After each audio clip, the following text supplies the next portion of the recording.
I was on a podcast last week. I was invited Uh-huh. onto someone's podcast, and they had like this cool like music intro. It's like, oh yeah, music intro. It's like it's showtime, and it's like doing all this stuff. I was like totally into it by the time I got on the podcast. I was like bopping. Oh, we need one of those. So yeah, go compose one, Agnes. No. Oh my God. Okay, I'll think about it. Let me find some stuff. I don't really have musical skills. Oh no. No, not really. I mean, I used to, but not anymore, I guess. It kind of just goes away. What did you used to do? I used to do I learned the piano for I think 2 years or 3 years, but it got so difficult for me, so I kind of just like, I've had enough. And then after that, I moved on to the guitar, but I learned it. Oh. It was like self-learning. I didn't really go for classes because it was so expensive, and everything is online anyway. So yeah, I just bought a guitar and I started learning it. Yeah, but wow, my fingers hurt like shit. Like when I'm washing my hair, I was like, oh, because Yeah. it just starts to peel and it gets swollen and all of that. Oh, tough Yeah. times, tough times. That's But funny. That's funny that you could learn online. Like when I was growing up and learning instruments, that wasn't an option. Like online learning, that did not exist at all. yeah. At all. It's like I took piano since I was 4. It was like Oh. in kindergarten, and then my teachers would always get angry at me and send me to go play the piano because there were so many pianos around the school. They'd be like, "Go play the piano. Get out of class. Go play the piano." I'd be like, "Okay." So I loved Okay. it. I loved the piano. It was like my refuge, my like freedom zone was the piano. So I played forever, and then a bunch of Mm. other instruments. So if we want to make something, I'm sure we could Da, da, clamor da, together da. something. Yeah. Oh, okay, that's cool. Oh wow. I mean, did you went for classes for Yeah, the piano? yeah, yeah, since I was 4, I went until grade 11, so, like, from 4 they were in the school from when I was 4, 5, 6, and 7, and then I was also taking them so after I was 7, I started taking piano lessons outside of the school, and then I did that until I was, like, 16, and I stopped Mhm. actually when one of my teachers kinda, like, got a little handsy-feely, a Uh, little totally inappropriate for an old man to be touching, 16, 17-year-old girl. So that was like my last lesson. I like stormed out. I was like, "Get your hands off of me." I was like, "You don't get to touch my thigh." And like ran out, and my brother had a lesson right after, and I was like, "You're not going to a lesson with that guy." And I told the lady at the front desk, I was like, "We're never coming back here." And like left, just like left. And then when my parents were like, "What happened?" It's like nothing. It's we're not doing piano anymore. So I should have like followed through a little bit more with them because then they probably would have found me like someone better and like more legit. But yeah, I've been through so many different piano teachers. I love piano though. My brother would always do it after me and he hated it. So I would always take his lesson. So I'd be in there for like 2 hours. And Garrett, like, he just wasn't like progressing in piano, but it's because he never wanted to go to his lessons and I was such a keener. So I loved it. I was really not very good at reading music. I'd always get them. I'd be like, "Oh, but it would sound so much better if you played it. So can you play it for me first so I can just hear how it's supposed to sound?" And they'd be like, "Oh," and they'd play it. And then I'd just play off of what I heard them playing, and then they would correct my like muscle movements. They'd be like, "Now's the time to turn the page." It's like, "Oh, right, right." Like I wasn't reading the music at all. I was just playing by ear. So, which apparently is a skill, like, that you can't really be Mhm. taught. So, like, I didn't realize that. I thought I was being, like, super sneaky and, like, but that's a rare skill. I was like, "Oh, okay." So, now I have a piano. It's, like, right there. It's, like, a little weighted keyboard. So like the Mm-hmm. keys are, it's not like a keyboard where the keys are just like, you can just press it like has that weight to it. Mm-hmm. It's pretty fun. I play a little with that. It can hook up to my iPad and GarageBand pretty easily. So then it makes it really easy to record stuff. Cause like when I was a kid, that's all I wanted to do. I had a keyboard, like a weighted keyboard. I had a computer, but like my 4-year-old brain was like, how can they connect? Like I couldn't, there was like, it wasn't really like a Bluetooth thing. Like they didn't have, it was like all these like crazy wires, right? I was like, what wires do I need? But I didn't have like the words or the ability to like really describe it. But I dreamed about it when I was little. I was like, you know what? One day I'll be able to hook up my keyboard to that computer and I won't need to know how to write all this musical notation shit. I'll just be able to play. And now that time has come. So it's been a long time coming, but yeah, I loved it. And like at school, it was usually the teachers who played the piano. So like you weren't like allowed to play the piano at school.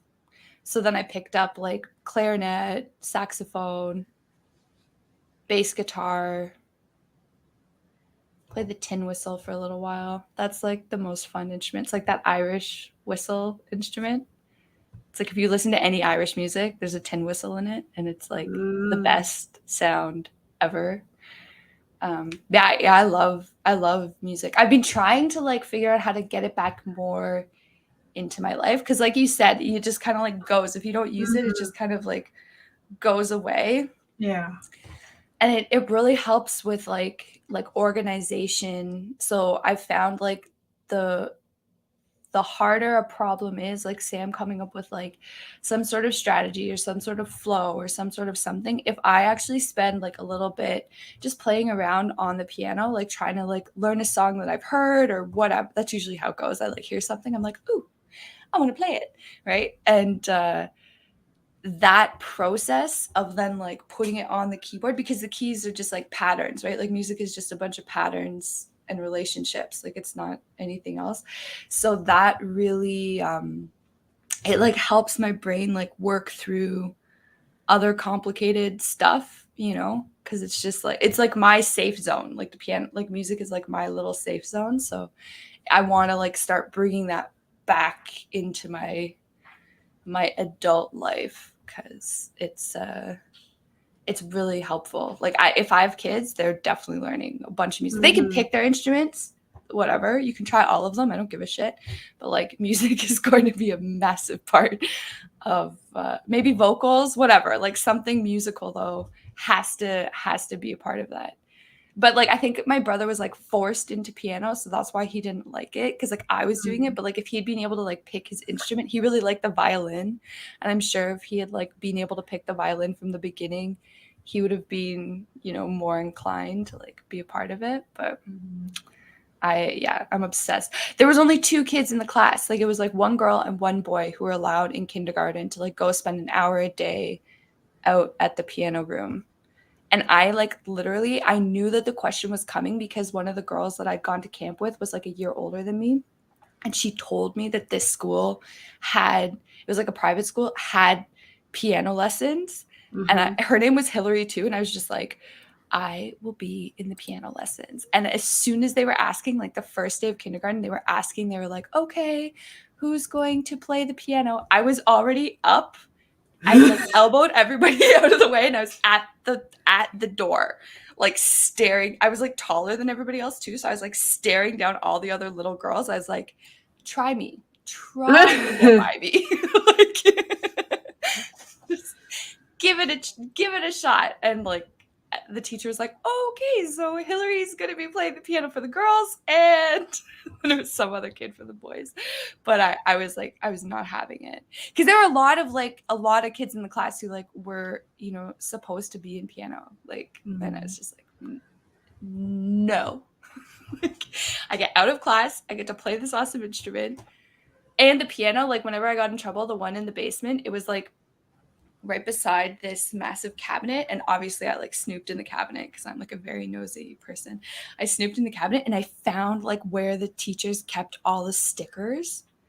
So it Mhm. was like I'd be at the piano and then there was this like massive sticker drawer beside me. So I just like raid the teacher's sticker drawer. It was all the like gold stars, like all the like, those fun teacher stickers that are like, great work, nice job. I just like raid the sticker closet. So like it's such a happy memory for me to like think about. But yeah. And like I did the exams and stuff because like in high school, if you do like your grade 8 piano, you get a credit off of your high school diploma. So you already like earned a credit for music.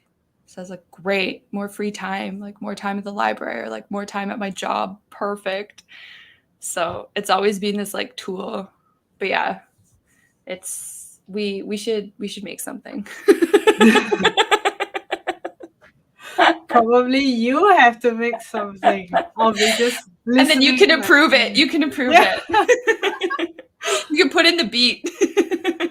I'll try. I'm Yeah. not I don't really have a very good rhythm. So I'll try, but you probably have to auto tune or something. Uh, Insta beat. okay, but I think it's interesting how like not only today but also in the past few times that we've spoken, I feel like you always knew what you wanted at even since a very young age, right? When you were like 4 years old and in kindergarten or even high school, whatever age it was, I feel like you always knew at that time like that is what I want. And because you are so sure that that is what you want, you set your eyes on it and you can just really dial in and focus and just hit the bullseye every single time. You're like, I'm gonna get that, that's mine. Yep. I don't care, whoever else wants it. I will make a plan, I will make a strategy to get it, and this is how I get it, and I got it. Yeah. It Yeah. always feels like that. So I think a very good topic that we can touch on today will be more of how to find that thing that Mm. you want. I feel like that's something that a lot of people struggle with. Like even for me, I struggled with that for a very long time, during different parts of my life, right? Because it always changes, right? Oh As yeah. you Oh as yeah. you age or as you go to different places, different settings, and everything in life, it always changes. So maybe you can start off with just sharing a little bit about how do you know, like that is something that you want and that you are not wrong to want Mm. it as well. Well, I mean, sometimes it is wrong to want it, and then you're going after goals that totally bite you in the butt. So I've done a few of those also. So let's not like discount the failures because like, it's not necessarily that I failed to achieve the goal. It's like, oh, I've achieved that goal and that was really detrimental to so many things. So Mm, it's yeah, and that hasn't happened like too many times. The example that's coming in my head right now is like trying to open up the company in Spain and doing everything backwards. And because I was just so focused, I was like, I want to live here. This is what's going to happen. I'm going to be like I just like I'd come up with this whole strategy, done all this stuff, done research, had lawyers, had everybody involved, was paying out tons of money, and then realized I'd done it completely ass backwards, and then ended up like because I couldn't let it go and just be like, okay, you know what? Actually, whoopsies. I was so headstrong that I ended up paying out so much more money than I needed to. Like thousands and thousands of euros more than I needed to. mm, And so I think sometimes like my headstrong goal oriented being does get in the way of me like achieving good progress, but now I consider that like a really good learning lesson mhm, that sometimes my goals uh, aren't the be all end all. But I mean, other than that one, yeah, when I was like 4 years old, knowing by 3.5, I knew I wanted to play the piano at school. So at 4, I knew exactly when they were asking that question. I was at the door ready to like elbow and like fist fight anybody who was going to try and take that away from me. Um, And that continued for 4 years, but everybody just knew I was the piano player and nobody else challenged it by that point because I was taller than a lot of them. So not that I was a bully, like I was the person on the playground that like if I saw a fight, I would go in and like beat up the bully. You know, Okay. I was always like fighting with the bullies to be like, you can't pick on Samuel, you can't pick on Priscilla, like because they were like really tiny and they were always getting picked on. Oh my God. And so I was always like fighting and in the office with the bully, like being like, well, they started it with someone else. And then, yes, I ran and attacked them. Yes, that happened, right? Like all the time. So that was kind of like my younger self. And then by the time, so I switched out of private school and was in public school, and like a lot of the classes that I like knew were gone. So like piano was gone, French was gone, all these like classes that like I really loved had been taken away.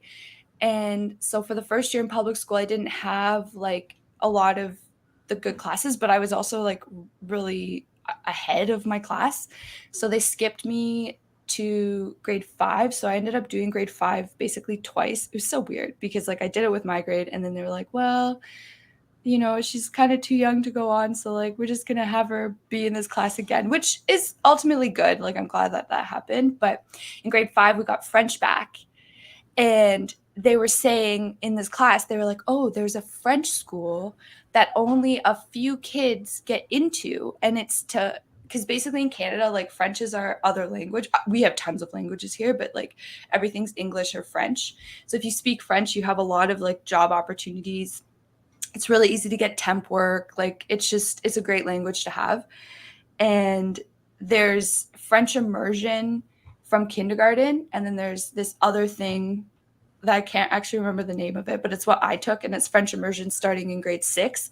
So basically you just start a lot later than the other kids, but then the whole program is so that by high school, you can all go to the same French high school and you're all caught up and like ready to go. But that program from the 6 to 8 is like there's only like 200 kids a year from anywhere in the city that can get into this program. And so they were starting to talk to us about this in grade 5. And I'd already heard about it from the last grade 5 class. I was like, this is interesting. So we learned French, and in grade 8, you get to go to Paris. I was like, whoa, like, well, I'm going to Paris in grade 8. So by grade 4, I knew that I was going to Paris in grade 8. And so, you know, I started doing like odd jobs at places, like saving up for things, like, because I knew like, okay, I'm going to Paris. And that is not guaranteed. There's like a lot, like there's a lot of things against me going. There's tons of kids. And by the time grade 5 rolled around, you had to like go to this like information session. And so it was like, I don't know, like 500, 600 kids like in this information session. 100 of us were getting into the program. And it was funny because I was sitting there. So it's like all these kids were all like in our little seats, like learning about this French program. And then they say like, oh, at the end of your grade 8 trip is going to Paris, France. Cause all the other English kids, their grade 8 trip was like going to Ottawa, which is like 5 hours away. Like whatever, like, no, thank you. I don't want to go to Ottawa. I've been to Ottawa. No. And so as the person at the front is like talking about it, and I could see like, okay, this is wrapping up. Like she's about to like wrap this up. I like got up and just like walked out of my seat, like walked to the back, and I saw the sign up sheet and I just signed my name up as the first person on the sign up sheet. Because I was like, these suckers are going to be waiting in line. I'm not waiting in no line. Like I'm going to Paris. So I like got up like 15 minutes early, signed up, and just kind of like waited by the sign up sheet just to make sure like no one crossed off my name or like that was the true sign up sheet. It was. I was the first person on the list. And then so, you know, I got into the program. It was great, whatever. French, I sucked at it at first. I was getting D's and R's. Like I didn't even know what an R was on my tests. What did it stand for? Well, I had to go up to the teacher because my friends were getting like a C, a D, and an R. And I was like, R is so far off from D. Like, what the hell? So I went up, like, and the first time she was like, refaire. It means like redo, like redo, refaire. And I was like, oh, that sucks. Like, I don't want to redo this. Like, what? Like, can my next one just count for more? So that was always, I sucked at French until I went to France. And then once I got back from France in grade 8, I was like, oh yeah, like French, I get this. And then I still sucked again, even when I went to high school. And it wasn't until I got back from that French exchange in grade 11 when I got to stay for 3 months that I actually got like awesome at French. And I was like, oh, okay, I get this now. Which was another thing. Like I would that grade 11 trip was not guaranteed. My school didn't even offer an exchange trip program. But one girl in my school had done it in grade 10. Like she did it the year before. And one of my friends at another high school, their high school was hosting it. So I just went to their high school for the meet and greet thing, got the whole package, filled out the whole package, got all my teachers to sign off on it at my school, and basically went to France. I was like, you're including me on this. Like, I don't care. Like, we're the Toronto District School Board. This isn't like individual high schools. So I had to argue my case at that point too. But it was, again, a big goal of mine. I was like, well, I'm not missing out on 3 months in France. Just like in grade 5, I was like, I'm not missing out on 2 weeks in Paris. Are you kidding me? Like that's the best thing in the world. Like I got my graduation dress in Paris. I knew, I was like, I'm getting my grad dress there. I'm going to like go shopping. This is going to be the best thing in the world. And it was like all these like different little hurdles, because in grade 8, actually so when I was in grade 8, that was when the Twin Towers in the States were taken out. Super sad. Lots of air restrictions. Like the air travel went nuts, and they had said, we are going to cancel the grade 8 trip. And I was like, whoa. So I talked to like all the kids, and I was like, they're going to vote on this, guys. Are we going to lose our trip to Paris? Like, are you kidding me? Like, that's not happening. Like, we've all done too much work to blah, blah, blah. You want to go to Ottawa? Like, and they were all like, no. So when the vote came, everyone voted like, we want to keep going on the trip. Except for my exchange student in France. He was the only person who got out of the trip. He was the only person who canceled. So everybody else had an exchange student, had a place to stay when they were going to France, except for my person quit. I was like, are you kidding me? And so I went to them and I like read over the contract, like everything that we had signed. And I said, you are guaranteeing me a spot in France. I've signed up for this. I'm going on this trip. You need to find me someone to stay with when I'm there. It's fine that I don't have an exchange student when they're here. Great, whatever.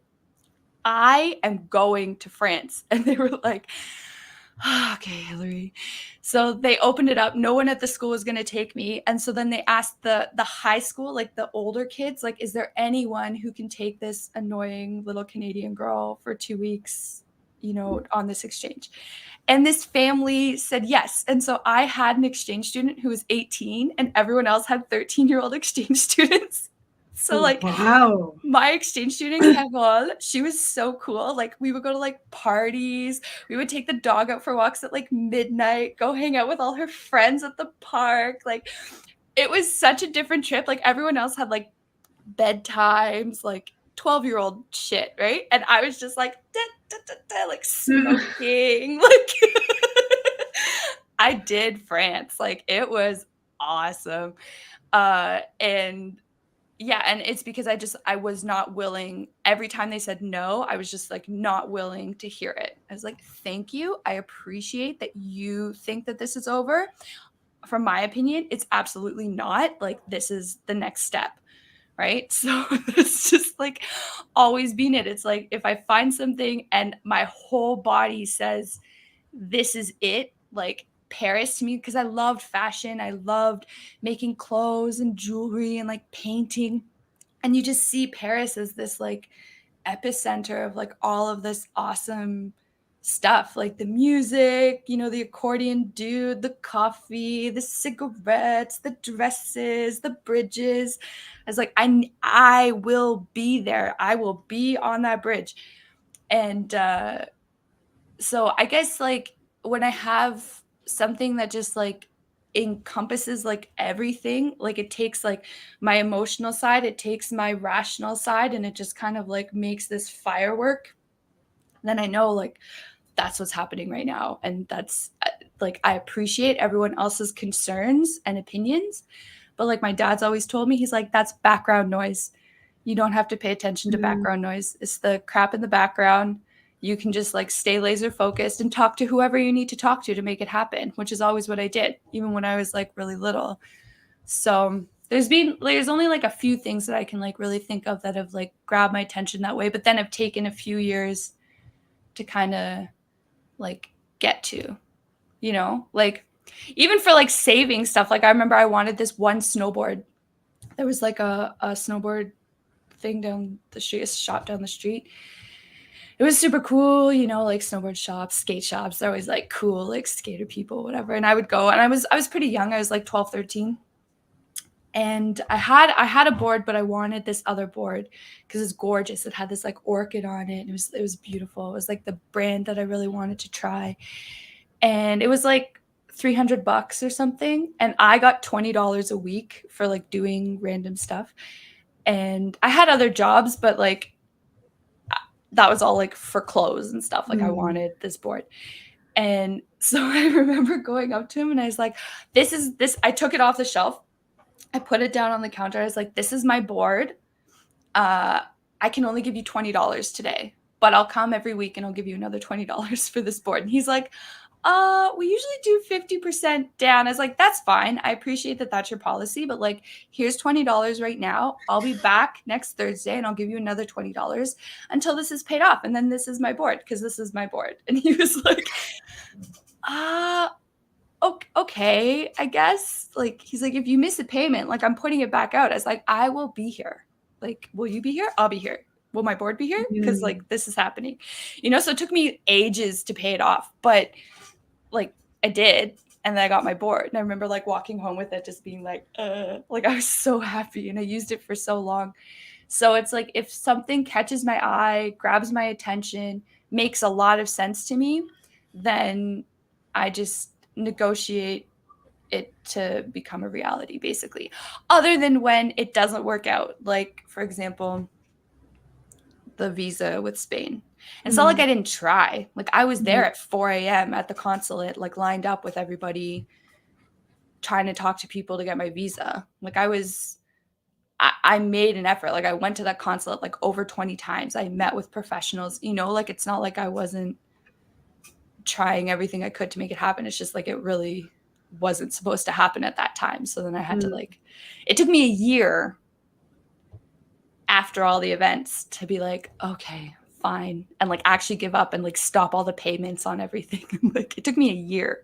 So like I think I'm just like really hard-headed and like relentless, which like can be good qualities, but they can also be really shit qualities. So I can see why people like don't, like why people have a hard time setting a goal and then like actually driving towards it. Cause like it either takes a lot of work, it either takes a lot of negotiation, or you fall really hard and end up spending a lot of money.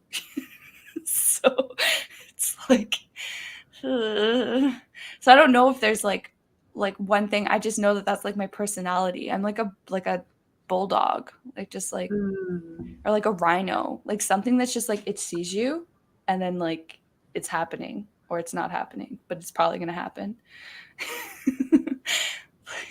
I definitely get it. You know, I've been called hard-headed many times. Oh, have you? Yeah.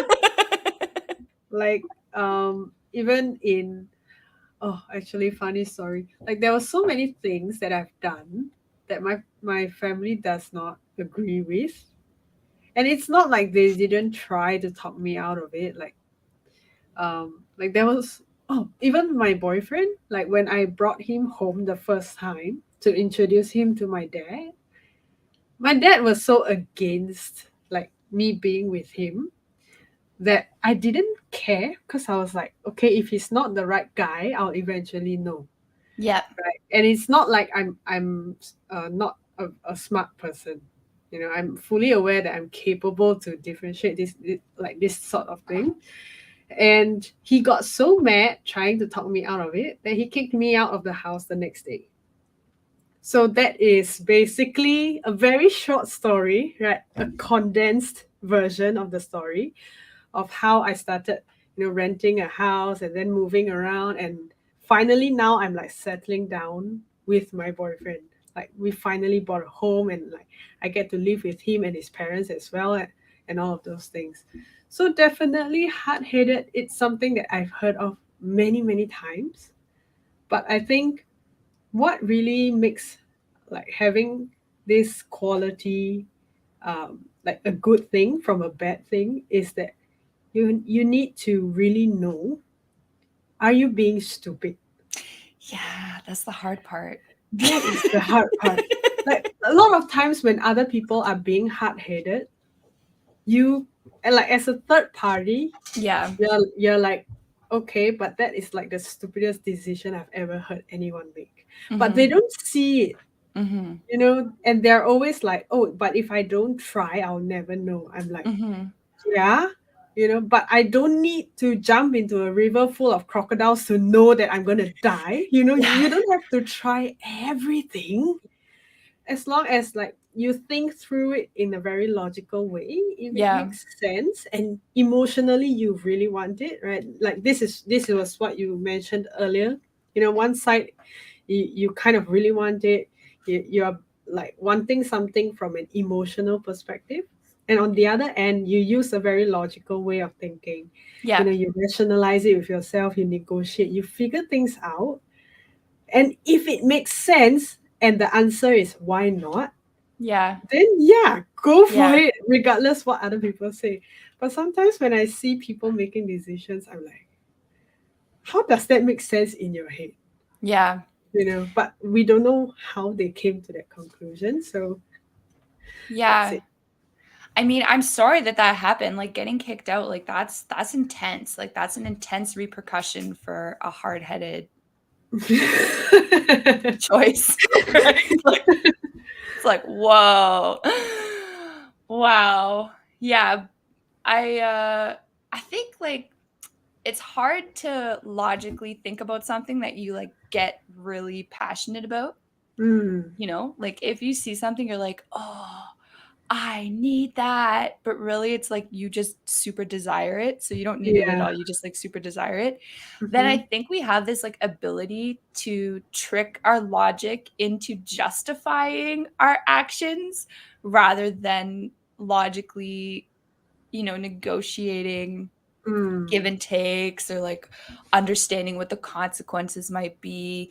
And even if we do understand the consequences, we're going to like give so much more weight to our desires that we believe are our needs, as opposed to, oh yeah, okay, like this might happen, whatever. Like it's not like we're mm, doing like mental statistics. Like we're totally manipulating our books in our head. Like they're not real stats at all. It's like, oh, there's like a 0.01 chance of that happening. It's like no one did the math. Like you didn't do the math. So I think that plays like a big part into it. And I tend to go after things that uh like I'm so much more of a doer than I am of like an emotional being, which is why even though like I'm super sad right now, I can still do work. I can mm, because I can escape and I can like jump into this doing method where I'm like a racehorse and I just like go as far and fast as I can until I break down. Now, I've modified that approach so that I don't do the breakdown part because it's not as far and as fast as I can go every day. It's like mm, I'm putting restraints on myself so that I don't burn out now, which is great. That's progress, right? But I do notice that it's so easy for me to just like jump into the act of doing something, whatever that is, just doing, and typically it's like work, whatever I make that work out to be. Like now it's all my own direction of work, but whatever that was, I would just like dive into it. So for me, for when I set those goals, like a lot of the time, they're very action driven.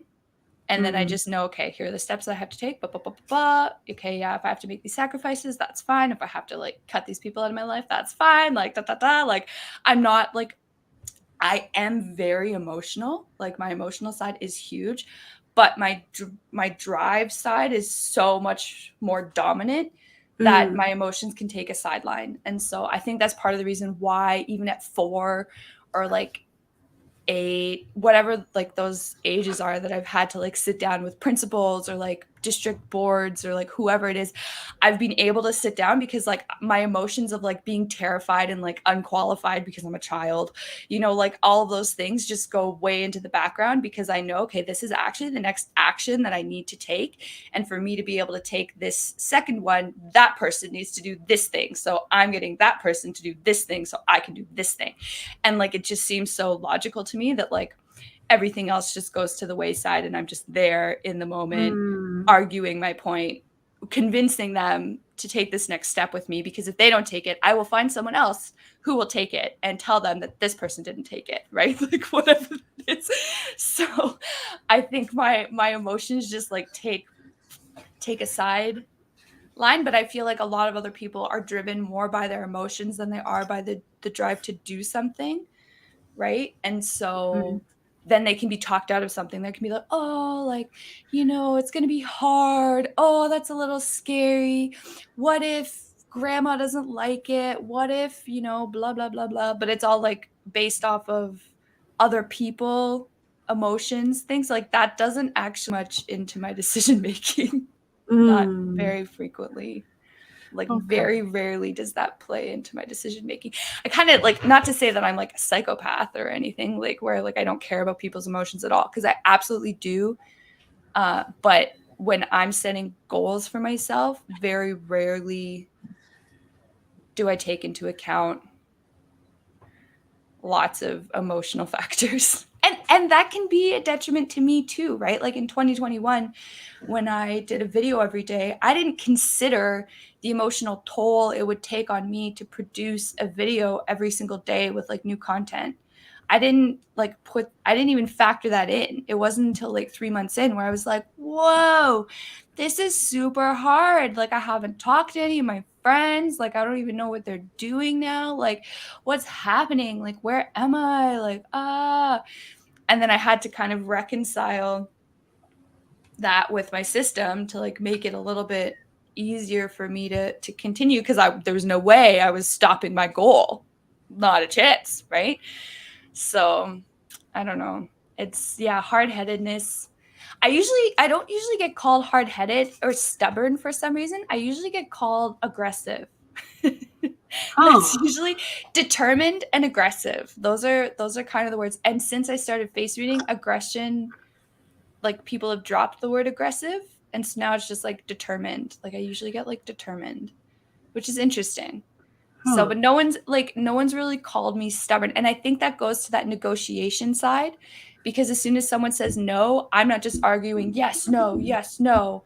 I'm like trying to get in. I'm like, well, why is it a no? Like what's going on that ties your hand so tightly that you can't make one exception? And they're like, well, it's a lot of paperwork. I'm like, well, let's print it. I'll help you fill it out. Like, what's the big deal? That actually happened in grade 11. They were like, it's so much paperwork. And I was like, I'll get the paperwork done and all you have to do is sign. And they were like, okay. And it was a lot of paperwork. It was a shit ton of paperwork that every teacher had to go through. So like I got it, but I was like, well, what is causing this no? So it's not like a battle. I mean, sometimes it is a battle back and forth. I can assure you of that. But a lot of the time, if it's something that's like super meaningful to me, that's like an outcome that is outside of the norm, right? Like going on this trip when I can't, or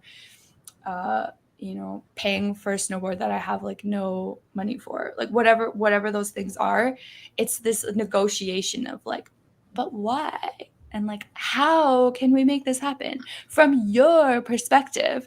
What's the next step? Like asking all of those like negotiation questions, and being able to like concede a little bit and like give up a little bit to get the end goal, right? Like give up a lot of my free time to fill out all these forms. Fine, whatever.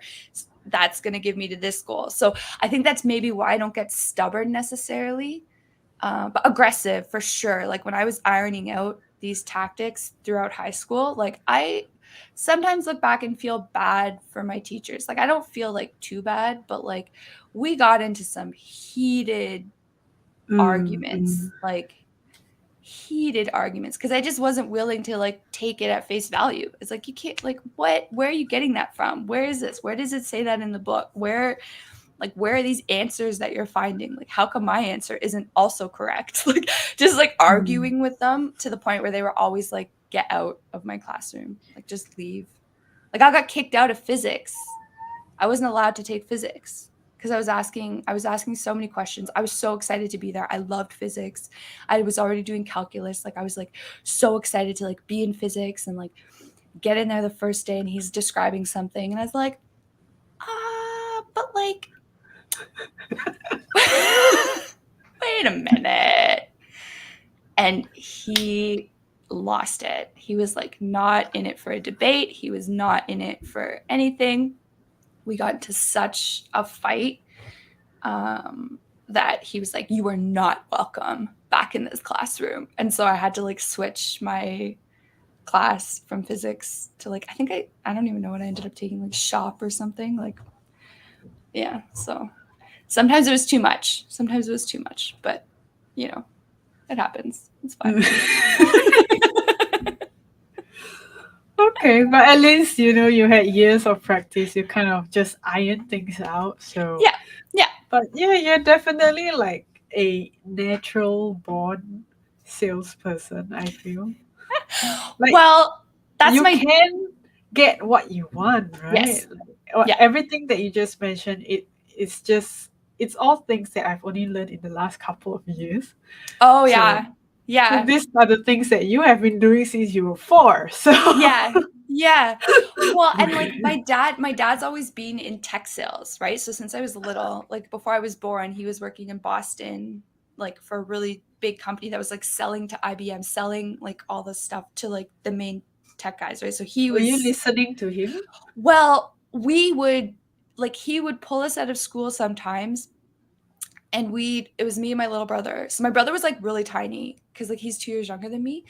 And so since I was 4, we would get pulled out of school and go on my dad's trips with him because he would have to like go to Ottawa. So it's like 5 hours, or like go to Quebec, or like, and then make all these like stops along the way because they didn't have, like, it was like phone calls, but then there was a lot of in-person sales meetings, right? Like with these companies, like with Compaq, with like our Canadian FBI people. That's who was in Ottawa. That's who he's always meeting in Ottawa.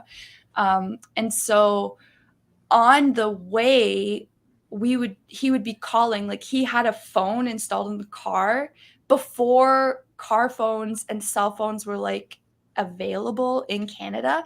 So if people called him, there was no charge because there was no way for like, there was no service provider. Like it was this like crazy phone in the car.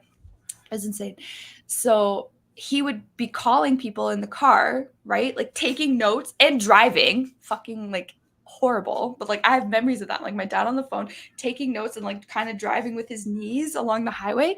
And so it was freaking me out. So I started making the calls, right? So I started making the calls to people like, hey, we're coming. Like Craig will be there in 15 minutes, or like, okay, we're going to be at your place at 2:30. We have a hard stop at 3 because we're back on the road. So like he would get me to like start making these phone calls for him at the different places that he was going, right? So like, and as a 4-year-old, like it was like from 4 to like 12, basically, we did this. The first few phone calls were terrifying, right? Because like I'm talking to an adult who I don't know on the other side of the phone. And like my dad is being like very specific and like very hard. Like he's kind of like a shark. Like if he whatever he says is just like what's happening, right? And so they would be like, "Sweetie, can I please speak to an adult?" And I'd like look at him and be like, "They'd like to speak to an adult." And he's like, "That's not possible at this time. Like they have to speak to you." And I'd be like, "That's not possible at this time. You have to speak with me." Like so I was getting like training by doing at a very young age. And like sometimes like we'd be able to like go in with him and like we'd be in an office and like so we'd watch like him like draw and like show them what he was doing with his sales thing, or like you know, like picked up little bits and just like how he would negotiate. Like when I got in trouble, my brother was pretty good. When I got in trouble at school, how he would talk to the teachers and like negotiate my punishment, right? And like all of those things, like I just like got a really good understanding of how you can be very firm and like what that tone looks like, but then how you can like come to some sort of agreement and conclusion at the end. So I feel like I've been in sales training since I was born, because like I wasn't even allowed to say any baby words. Like I've never spoken a baby word in my life. Like my dad would hold me in the palm of his hand. I don't remember this clearly, but he'd be like, use your words. Freaking baby, use your words. So I was speaking at a very young age. Like at a very young age, I was speaking, writing. Like I would take notes for him from phone calls. And I learned how to like copy his writing to the point where he was like, did I take this note? Did you take this note? And I'd be like, like I did it. Like forging their signatures on like all my permission slips and stuff. Like, so I got really good at doing those like weird tasks that like are more adult. Not that forging is an adult task, but just like writing notes, you know, understanding how like just systems work, because I was just kind of like dropped into it. So we were at a bookstore the other day and I was looking at something and I was like, oh, that reminds me of speed reading. Remember that course you took, Mom? And she was like, you were 3. Like, how do you remember that course? I was like, it was great. You had all those books and it like taught you how to speed read. You were like reading everything like this. I thought that was the coolest superpower. Like all I wanted to do was speed read. And so that even like trading as a little kid, like when my parents were doing something, I was like right there asking questions, like being way too much involved. You know, other adults would be like, what is wrong with this child? Like, why is she like in this conversation? Like, how is this kid part of this right now? Like, what is happening here? Like it was hard for, I always like thought like, oh, it'll be easier when I'm an adult. Like people will respect me, not respect me, but people will like want me to be part of the conversation, which is a total lie. That never happened. But like, it's like I always thought like, oh, I'm just like too young. Cause like we'd go to the store, right? My brother and I would go to the store and like ask to pay for things, like sit down at the restaurant. And it would be like us, we were like 7 and 5, like sitting down at this restaurant.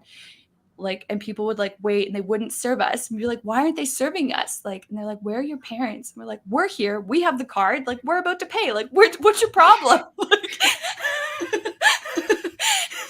so like babysitting, like, cause I wanted to make sure I was like qualified to babysit, and like you had to be 10, but if it was your own sibling, you could be 8.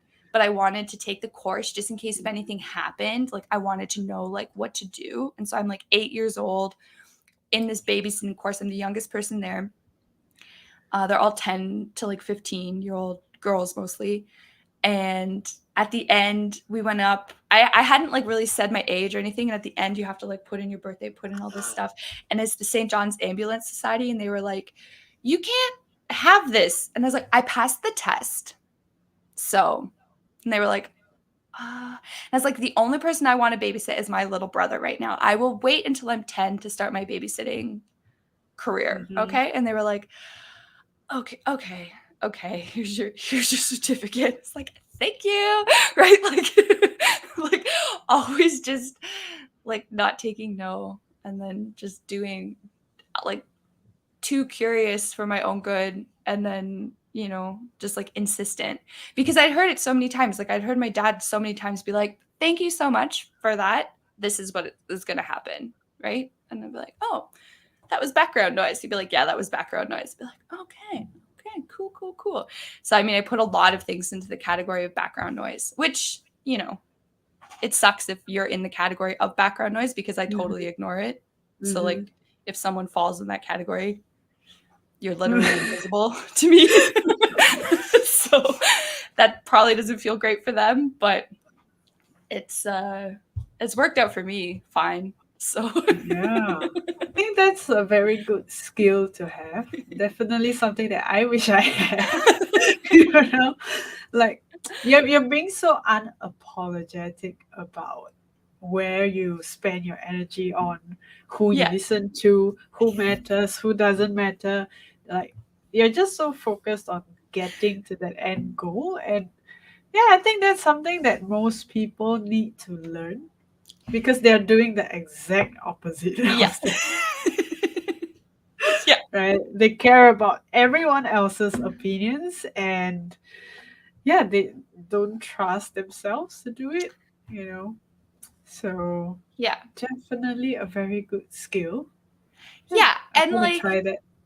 it's easy if you just think of it as background noise. And so like there were a lot of times when I was a kid and I'd come home and I'd be like, Mom, like this person said this. And my mom would be like, oh, sweetie. And then I'd tell my dad, he'd be like, this person said this. And he'd be like, that's background noise. Don't even think about that. That's background noise. I'd be like, really? He'd be like, yeah. That like what does that have to do with anything at all? Like, don't tell me this shit. And I'd be like, oh, okay. That's background noise. And then the next day they'd like start up and I'd be like, your background noise. Oh So wow. it was like training from a very, very young age, like very young. Cause like I said, I could talk quickly. So I was always like Mhm. playing with older kids or like, in groups that I wasn't supposed to be in or whatever. And there was always stuff happening. And I was very observant and very attentive. So I'd like catch all these like little details. Like when my daycare person called me lazy bones, I was like destroyed. She called everybody lazy bones, but I was destroyed. Like we're walking home from this thing. We're walking back to the daycare from this trip. I'm like 3.5. And she's like, come on, you lazy bones, da da da. And I was like, Ugh. I went home to my mom. I was like, she called me lazy bones. Like, I'm not lazy. Like, I couldn't get over it. And then at that moment, my mom was like, you're never going back to daycare. I've got you. Don't worry about it. Like, I'll be here with you. Like, enough of this shit. And my dad was just like, that's background noise. That lady's background noise. Don't listen to her. And I was like, okay, I can do this. So it's like every step of the way, like every time I had something like that, I was constantly getting that feedback. Where my mom is like super emotional, will go to the emotional side and like take action. Like she's an emotional executor. So like if she has a passion for something, she can see like 25 steps into the future and knows exactly what that end goal is and knows exactly how to reverse engineer it and will go. But she's driven from passion and emotions. She couldn't care less about the price tag. She couldn't care less about, any other thing. Like it's all about the person and the emotions. My dad is the exact opposite. He can like cut out all the background noise to just like laser focus on whatever it is that's like within his square for the moment. And he's just like placing squares. That's it. Right. So he can't necessarily go 25 steps into the future because he's not that emotionally invested, but he can like sense where the money is or where the deal is or where the thing is and know exactly what that next cube has to be to place it. And so by going to both of them, being really open and communicating with them both about the same issues, I got like super intense training on how to run ahead and be like super persistent and like have that emotional drive, but then combined with this uh like wall of silence, like this cone of silence. Like if I don't want to hear you, I literally won't. If Mm. I don't want to see you, I'm not even looking that way. Like when people are like, oh, I was like stalking my ex or like, oh, I was like on their Instagram or oh, I was doing, I'm like, I honestly like as soon as that switch gets flicked off for me as like, okay, this person is background noise, like the background noise switch gets flicked on, it's like, it's like I feel bad saying this, but it's like they never even existed. Like I Mm. sure there's like traumas and things that'll come up. Like, Mm. they obviously did and things happen, but like there's no desire for me to like go that way anymore. Cause like I know it's not helping me at all. There's nothing. It's like it's just a switch. And that's happened with like a Mm. lot of different friendships, a lot of different things. So like it's not awesome to have like an on or off switch with that kind of thing. Like that's not great if you want like long-term friendships and relationships. I have Mm. very, very few of those, but the ones that I do Mm. have are awesome. They're great. There's like, a few people who have been able to like handle me for years and years, but that switch is real. It's real. And it can be an instant where I'm like, oh, you know what? That's tilted my background noise, my bullshit filter. You've gone past it now, and I'm over this. Thank you for your time. Goodbye. And that's usually the last Mm. they'll ever hear of me. Like, lose my number. Goodbye. How do you apply that switch to your business? Yeah, so I mean, I have a really hard time with no-shows. Mhm. It happens. No-shows happen, right? Everyone has thousands of excuses of why. It's fine. I'm just like looking at my thing. So like there's like 45 people in the past like 3 weeks since May 31st who I've I guess that's been like 5 weeks, 6 weeks, who I've interviewed, right? So I'm looking, there's like nine-ish no-shows. It's really hard for me to like go back and reach out to those people because I'm like, your background noise, you've just wasted my time. Yeah. You think I'm going to send you to an interview when you just no show on a free assessment call that's like someone's giving to you? Like I have a lot of like not, it's not even resentment. It's just like, it's that switch. It's like, okay, like I see your name here and it's there with a big red no-show sign beside it. And like that to me Mm. means like, you're done. You're done. Right? Like I have a few who've rescheduled, which is great. That's fine. They have a reason. They like, the reason can be like, I'm too tired today. I'm rescheduling. Okay, cool. Whatever. Great. Thank you for communicating with me. Like, that's a responsible adult. Awesome. Moving on. Like it can be anything. So now that I'm like, thanks to you, thinking in funnels, right? So I just got my first client from my new funnel. Yeah. Yay! So I landed someone an interview.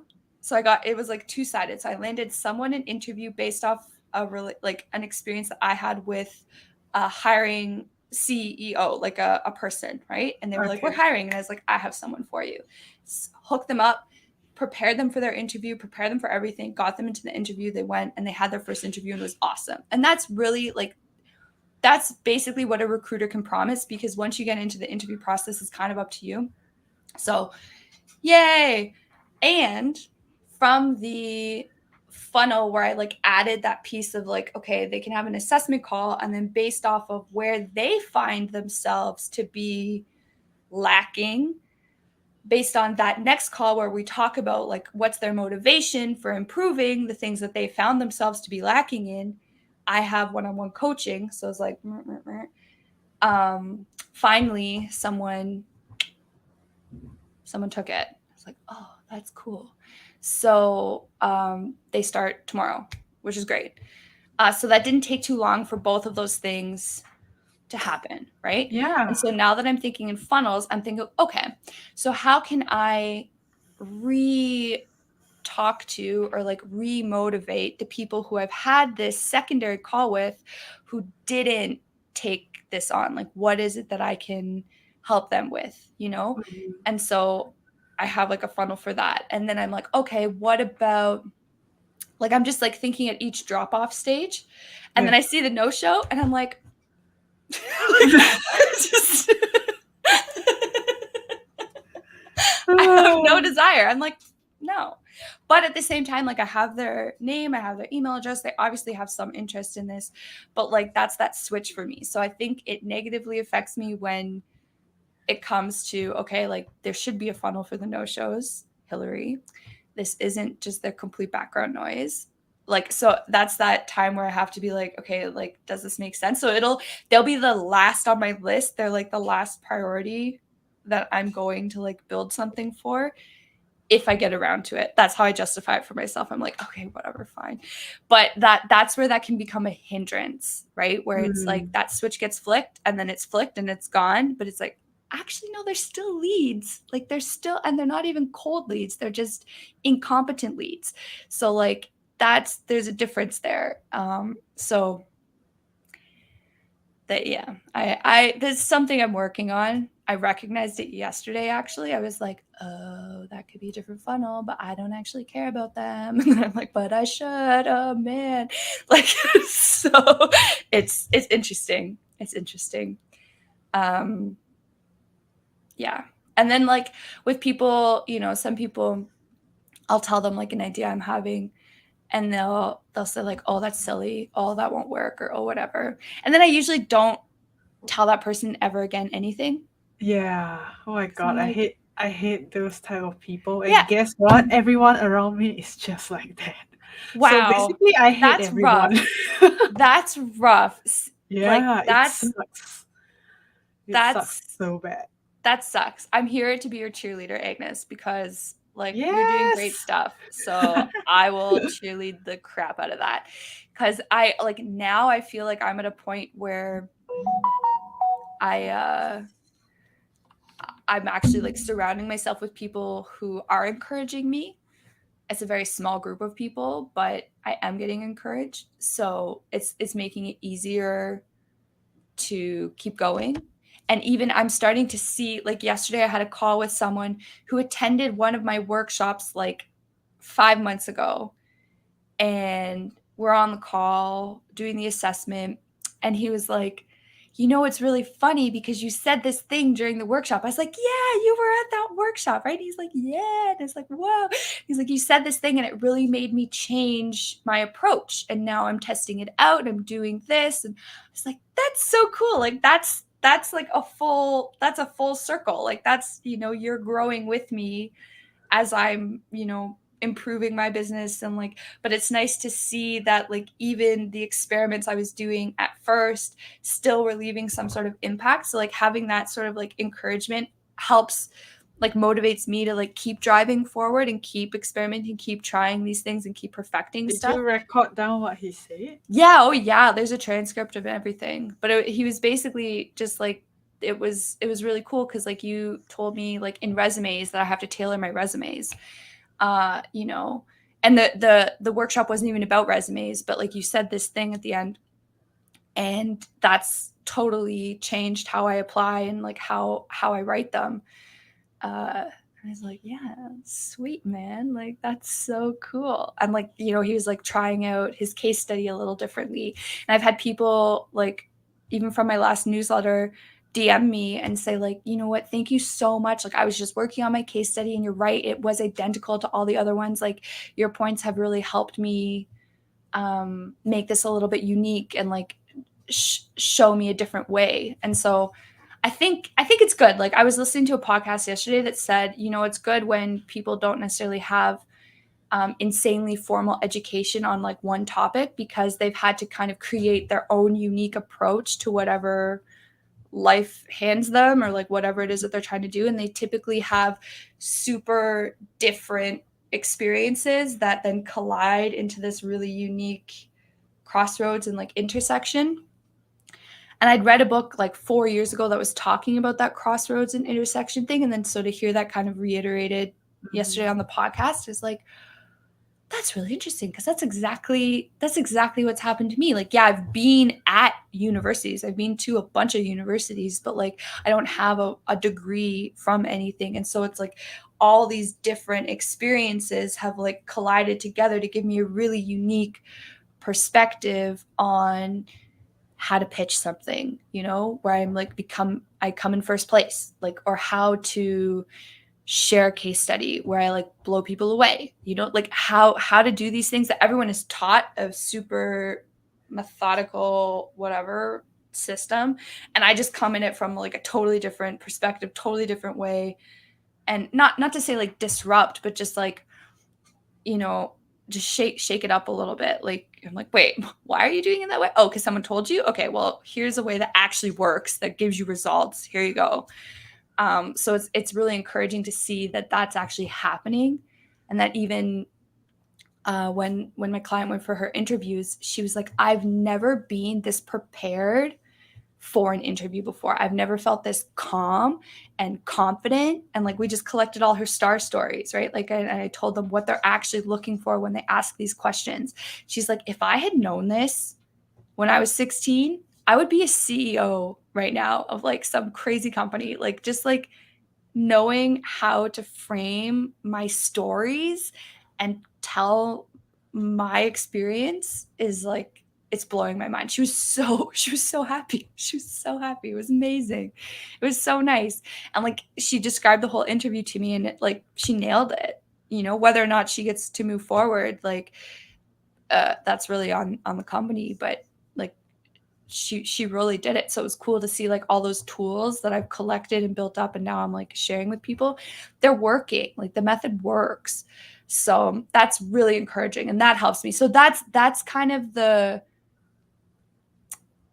emotional motivation that I get. So when things are like positively happening, if they're negatively happening, then you know I make a change. I make whatever that is, I make a change. But like when I'm getting that sort of feedback, that's what drives my emotional side to like keep going, because I love seeing when people are happy. I love seeing when they're progressing, when they're like surprised at themselves, like, oh, I didn't know I could do this. And I'm like, I've known it all along. You just had to break through that little barrier that you put up for yourself, you know? So that super motivates me. But then yeah, there's a lot of background noise too that I honestly would just say it to them, like your background noise. I'd say that to teachers. I would say that to everybody. Like I'm sure that's a horrible thing to have said to you, your background noise. And I'm sure a lot of people didn't even understand what I was talking about. But I'm sure a lot of them did. And yeah, like I'm not saying that's like a great way to approach people, but if someone's like harming you, you know, in a way that's like deterring you from achieving a goal or from achieving something that you're passionate and like have set steps to achieve, like turning to that person and be like, you know what? You're being a bit of background noise right now. Like I'm over this. Goodbye. Like I think that's something I'll definitely teach my kids too if I ever have kids, for sure. Because it was so helpful. It was so helpful. Gossip, you know, all those like really weird little jealous comments, like, you know, when friends believe a liar over you, like, you know, it's just background noise. You're like, okay, I just lost 70 friends, but it's background noise. It's fine. I'm gonna be fine, you know? So Yeah, definitely. I think you and I are a lot alike. yeah. I think so too. When I hear your examples, I'm like, oh, that's me. Like that is something that I would do. So when I'm speaking to someone and they're like being a dick, I would just like stand up and walk away. Like I wouldn't care if they were like in the middle of of a sentence or something. I'll be just like, oh, I'm thirsty. I'm just gonna get water and never come back. Never, ever. Yeah, but yeah, I've come to realize that that is not necessarily a good thing. I mean, combined with me being stubborn or hard-headed or whatever you want to call it, I don't think that that is a good combination. Yeah, a lot of the times I like right now I'm training myself to remain in the conversation and smile and nod, and agree with them even though they're being an idiot. I'll just agree with them and smile and nod so that they will still like me. But Oh, the whole time I'm like not listening. The whole time in my head it'll be like la la la la, But I'll be like, that's interesting. yeah, I feel like that's a skill also, because like I can't do that. If yeah, I'm yeah, yeah. thinking in my I head can't like do that either. you suck, I'm over this, that's gonna show up on my face like Yeah. hardcore. Yes. Hardcore. Yes. And then people will be like, are you all right? That's usually the next question I get. Is everything okay? And then that gives me the headline to be like, no, I'm not okay. I don't appreciate this. I'm out. Right? Like it's usually like it's so obvious. Like Mhm. it's really bad. Also I'm not that passive. So I can't be that passive. That's why I got kicked out of all my classes, because like a lot of the kids in the class were like, okay, yeah, great. And I'm like intently listening and disagreeing and asking questions. And then I was kicked out because the teacher wasn't used to having a conversation. They were used to like having a lecture where people are just like, oh, okay, great. So I'm never like, I'm too ADHD to like be passive about things because like I'm already thinking I don't know, like I just like I have a lot of thoughts as someone's talking, and it takes me a lot to just like focus in. Like this is what I've been training the past like 3 years as a coach, is like you can't have extra thoughts. You have to focus on the person and like the words and actions that they're literally doing in front of you, not like what they could be doing, not what they did in the past, not how you could change that, like just like what's happening right now. So yeah, I don't know, like I guess that's a good tactic if like like you need to like maintain a positive relationship, but you don't need them to know that you're not taking their advice on board, right? It's kind of like my grandma, for example, is like really like you can say anything and she'll just say like no. She'll ask you for an opinion, right? Or like ask you for something, and then you give her whatever it is, and then she'll immediately shut it down and say no, and like give you like 10 reasons why that was stupid, basically. And like that used to really upset me because I'd be like, Grandma, I'm like trying to help you. Like these are like the only things that I know. Like I don't know what else you want from me. Ah. And it used to like get me really like upset. And it wasn't until the last time that they were over, because I love my grandparents. I love them, but this is like the one part of our relationship that's like it's just super hard. And she doesn't even know that she doesn't. She's just her reaction, like no. You're like, wait, what? You're like, you asked me. And so the last time I was just quiet. I didn't offer up any information. She asked questions. I let other people answer because I knew they were gonna get the no's. I just basically gave one word answers, and I was really calm and really quiet. I was listening to what was going on, but I wasn't like being my usual self of like giving too much information or like really trying hard or whatever. I was just like chilling. And it was funny because I was like, this must be what most people feel like in a conversation. Like just like sitting back, relaxing, not having too much invested. Like I have other thoughts in my head right now. Like, whoa. Like I was like having this like moment that I've never had before. I've never being able to remove myself and like sit there and just like you're saying, like nod and like be thinking totally different thoughts and like okay, yeah, cool, great, like whatever, and have it be genuine, right? Like not have this like forced face on. So that was the first time that I've like been able to do that, and it was great. I had a great visit with them because like I wasn't told no. I wasn't like feeling bad about things. Like I just kind of went with the flow and enjoyed sitting in my head and like being. But that's literally the first time in like I'm about to turn 35 in 35 years that I've ever been able to do that. So that's a skill. That's a serious skill. Yeah. Definitely. Um, that is a skill that I never knew existed.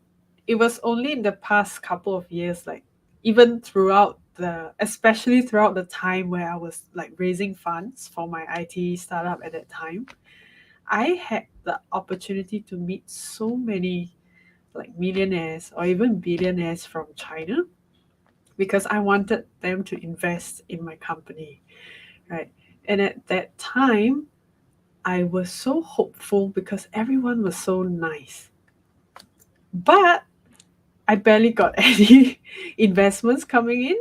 So Wow. that was the part that like after I closed shop, right? After I sold off my shares and all of that, I really sat down to reflect on that part of my life because it was like over a year, and 1 year in an IT startup is like 5 years at a job, Yep. you know. For So sure. I really had to sit down and reflect. And then that question of whether or not they were serious about investing was one of the things that I thought about for a very long time. Right? Like the part where you mentioned that, okay, when we are speaking to grandparents, like not only for you, even for me, when I'm speaking to my grandparents or sometimes even my parents, that they would always respond in a very negative way, as if it will never work out. Yeah. No matter what you suggest, as long as it was new or it was something that they haven't tried before, it is always a no, it will not work. Right. Yeah. And then on the other hand, I've met with millionaires and billionaires who were telling me that it was a good idea, it was innovative. I had to look out for this, and yeah, they were interested in pursuing the whole VC thing, the whole investment thing, and all of those things. So that was when I kind of realized that the more successful you are, the more open-minded you are, the less you will use the word no, Mhm. because you are so aware of the fact that the world works in such mysterious ways, Yeah. in ways that um, no single human being will be able to comprehend everything that is Yeah. happening.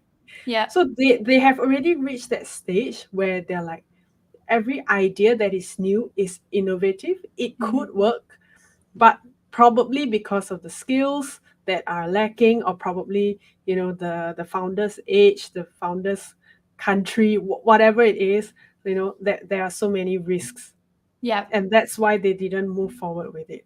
But Yeah. verbally they will never say no, because they acknowledged that, okay, it sounds good, but probably they had to think about the risks. Yeah. And on the other hand, when it came to people, quote unquote, less successful, they jumped to the conclusion that it will not work so fast. Yeah. Even though, same thing, they don't comprehend what's going on, it's new, it's innovative, but for some reason, the conclusion is that it will not work. Yeah. Yeah. So I really, really took that experience to heart.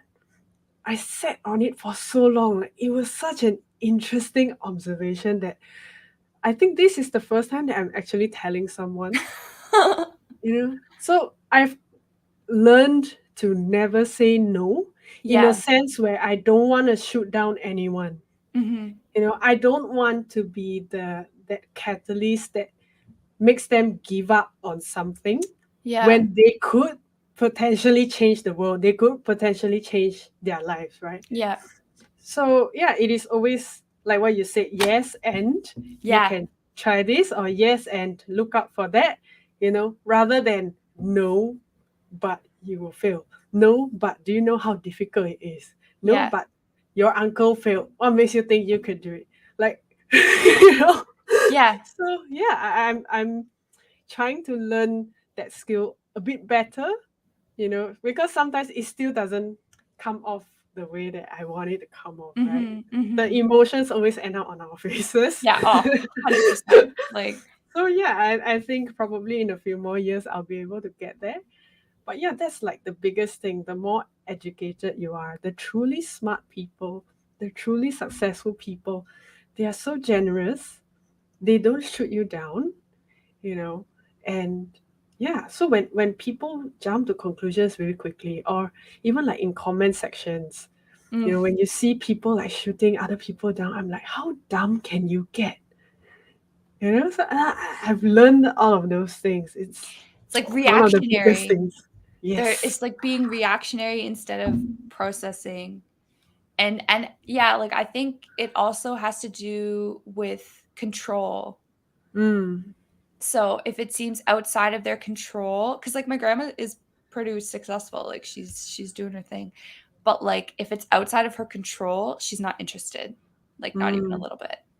Right? So it's like that balance. And as a business owner, as someone who's trying to do all these things, like I think a lot of the time it's easy to fall into that control freak kind of Mm. mentality, Mhm. right? And then so when someone comes along or a great opportunity comes along to help you change and make progress, it can be so easy to say, no, I've got this. I'm doing fine. Right. And so, like you're saying, having that open mind to take on new opportunities, to try different ways that maybe you weren't doing before, right? Like I think that that's a really big skill, is just being open and not necessarily counting on it to work, right? Like yeah, there are risks with everything, but being open enough and not having that fear and that need to control everything, that allows a little bit of freedom, and then allows you to succeed probably better than you could just if you kept saying no to everything, right? Because that's, yeah, like for me, the control thing is it's a big deal, right? Like if I have a goal and someone says no, I always think, okay, what's in my power? Like what can I do to make this happen right now? And if none of it is in my power at that time, it can be really discouraging, right? Because then you either have to go and convince a lot of people that this needs to happen. You have to, just like you're talking about, like getting investments, right? Like you have to like go like pitch a bunch of things. You have to talk to a ton of people, and you're already in a point where you're feeling like, oh, like I'm not desperate, but like I need this. Like I'm in the lower position. So it's kind of like you have, like when you're going for those things, even if you have no control over what's going on, you can rest assured that you have control of how you react and how you approach the situation. And then you're at an even level again with whoever it is that you're talking to, right? Because like as soon as you come in from a level of desperation, they have the head, right? And then they're like, you're screwed, basically. You're totally screwed. So it's like having that mentality and being able to put on that kind of like that armor before you go in. It's part of the reason why I like the Bible so much, because it literally gives you like directions of like armor to put on. It gives you directions of like how to not be reactionary, how to like be chill and like give it to God. So like to me that really like speaks volumes, because I'm like, okay, great, a method to follow, perfect, da da da, like I can do this, no problem.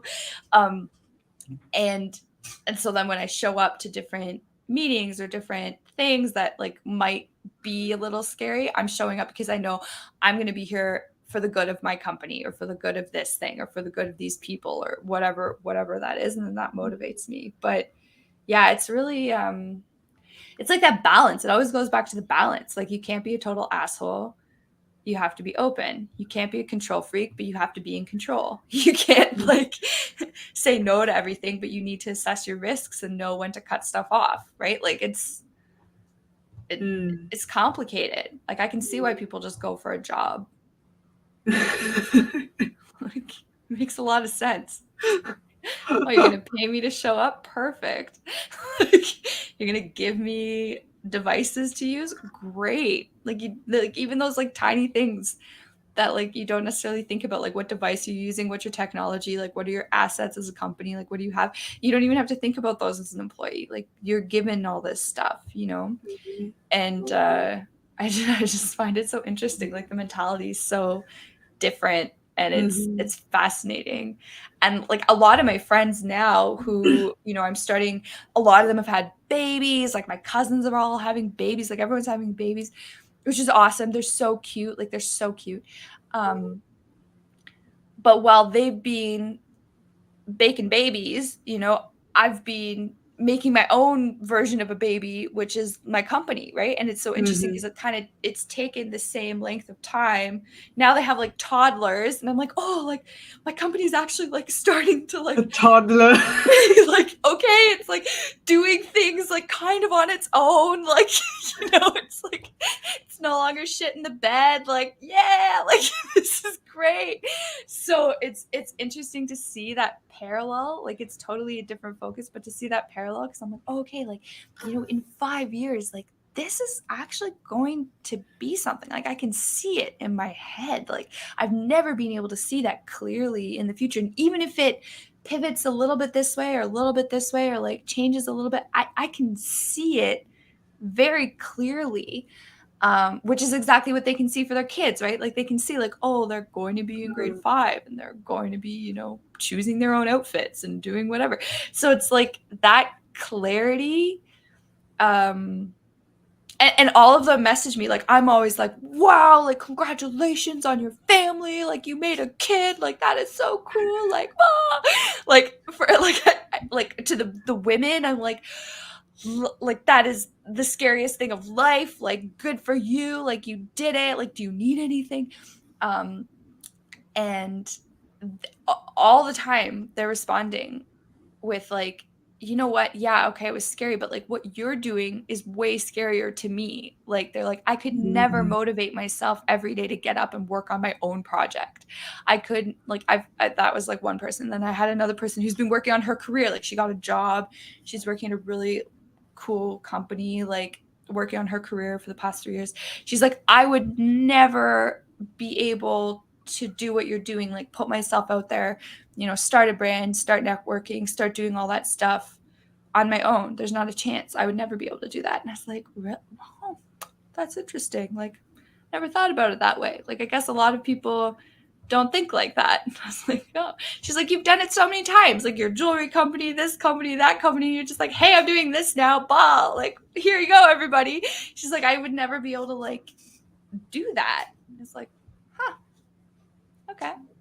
Cool. Really? You just figured that out? Like, Yeah, right literally. now? Like, literally, like, a few months ago. Are you kidding me? Yeah. No, not at all. Not at Oh. all. I had no idea. It's like, they're like, I've always admired that about you and respected that about you. I'm like, really? like, shocked. Just like totally shocked. Had Okay, no so clue. you have a new homework assignment to do right now. When just look back at all the podcasts that we have had, right? Look at the parts where I'm like, people are scared of doing this, or like, people have no idea how to do this, or like when I first started out, I was terrified, blah blah blah. Just look back at the podcast. Yes, it is real, okay? Yeah. Yeah. Not everyone is born with all of those I would say talent, skills, and also that lack of fear to try. Because like you mentioned earlier, it probably is because of the way your parents raised you, which to me it's a very good way of parenting. Yeah. But to the most of us, I'm not saying all of us, but to most of us who have like a pretty most of the time it's a little bit traumatic when it comes to parenting. Totally. There's always an emotional trauma that we Yeah. are still carrying into our adulthood. Yeah. Right. So it could be things like since young, our parents will always tell us that why our choice is not the best choice, even Right. as a baby, maybe. Right. You could be choosing this toy instead of that toy, and they're like, no, why did you take that toy? You should be Yeah. taking this toy because we are going here and blah blah blah. They have so many reasons why, but at the end of the day, to us it's like, why not? The Yeah. thing is still, why not? Does that mean that I was wrong? No, it just means that your idea is better because you are an adult. Yeah. Right, but it doesn't come off that way. So when it comes to adulthood, when it comes to entrepreneurship, that there is always that fear that if I were to speak to this person, he's gonna tell me that I'm wrong, I'm a piece of shit, I should have done this, I should have done that. So that fear comes before we even try it. Yeah. Right? So Yeah. that's where mainly the fear stems from. It's always from a fear that most of the time doesn't even make sense. It doesn't exist. Doesn't exist. Because 99% of the people, in my experience, they are actually pretty pleasant. Yeah. Right? They would either tell you that, oh, they're not interested, or they just don't respond. Yeah. There are a few bad apples who will tell you to like shut up. Yeah. But it's very so few. rare. Yeah. It's very few people. Right? And it only took me like the past 2 to 3 years to understand that. It took me a very long time, like being in fear. Yeah. Yeah. And it's all because of trauma and past experiences. That's why, it really takes a lot of energy, a lot of grit, a lot of drive to get out of that. Yeah. So a lot of times when I see people like even for you, like you're just going for it, I'm like, I want to do that too. But when it comes the opportunity for me to do that, I have a million reasons why I shouldn't. How it will end badly, how this person's gonna be right about me that I would fail, or this person's gonna do this, or that person's gonna like scream at my face, which is not going to happen. But it just comes because that's the way I've been trained Yeah. since young. Yeah. Right. So even like when working with clients, I am very sensitive to that. I would always ask, like, are you comfortable with speaking in front of a camera? That's one. Are you comfortable with just DMing people, like strangers, just DMing them? Are you comfortable with going on sales calls? Are you comfortable with this, with that, with this, with that? So I'm very empathetic because I know exactly how it feels like. Yeah. It took me like 6 months to make my first cold call, I think. Not cold call, cold email. It took Wow. me 6 months of courage to get to that stage. So before Wow. that, I was like taking courses of how to cold email, how do I find the right people to cold email, like who is my target audience. It took me so long, and I was working like 12, 13 hours a day because at that time I just quit everything, right? I just closed the IT startup. It was just me. I had no idea what I had to do. I had no idea about all of these things. All I had was the experience from that tech startup. So I was like, if I can start that tech startup, if I can run it for a year plus, if I can get it into the app store, I can probably get clients. Yeah. I may not be able to get like $1 million worth, but I don't need $1 million. Yeah. So I started for 6 months, and then I was like, okay, $0 for 6 months. What did I do wrong? I wonder. But that's the thing, we all know deep down that I have to reach out to people. But Yeah. that was the last thing that I wanted to do. I convinced myself that that's not for me. See, you just said you convinced yourself. That's Yeah, exactly it. it's It's like we because make I all these was so scared. justifications. Yeah. It's Yeah. out of fear or out of Yeah. like escaping that discomfort of doing something that it's just fear, I feel, at the end of the day.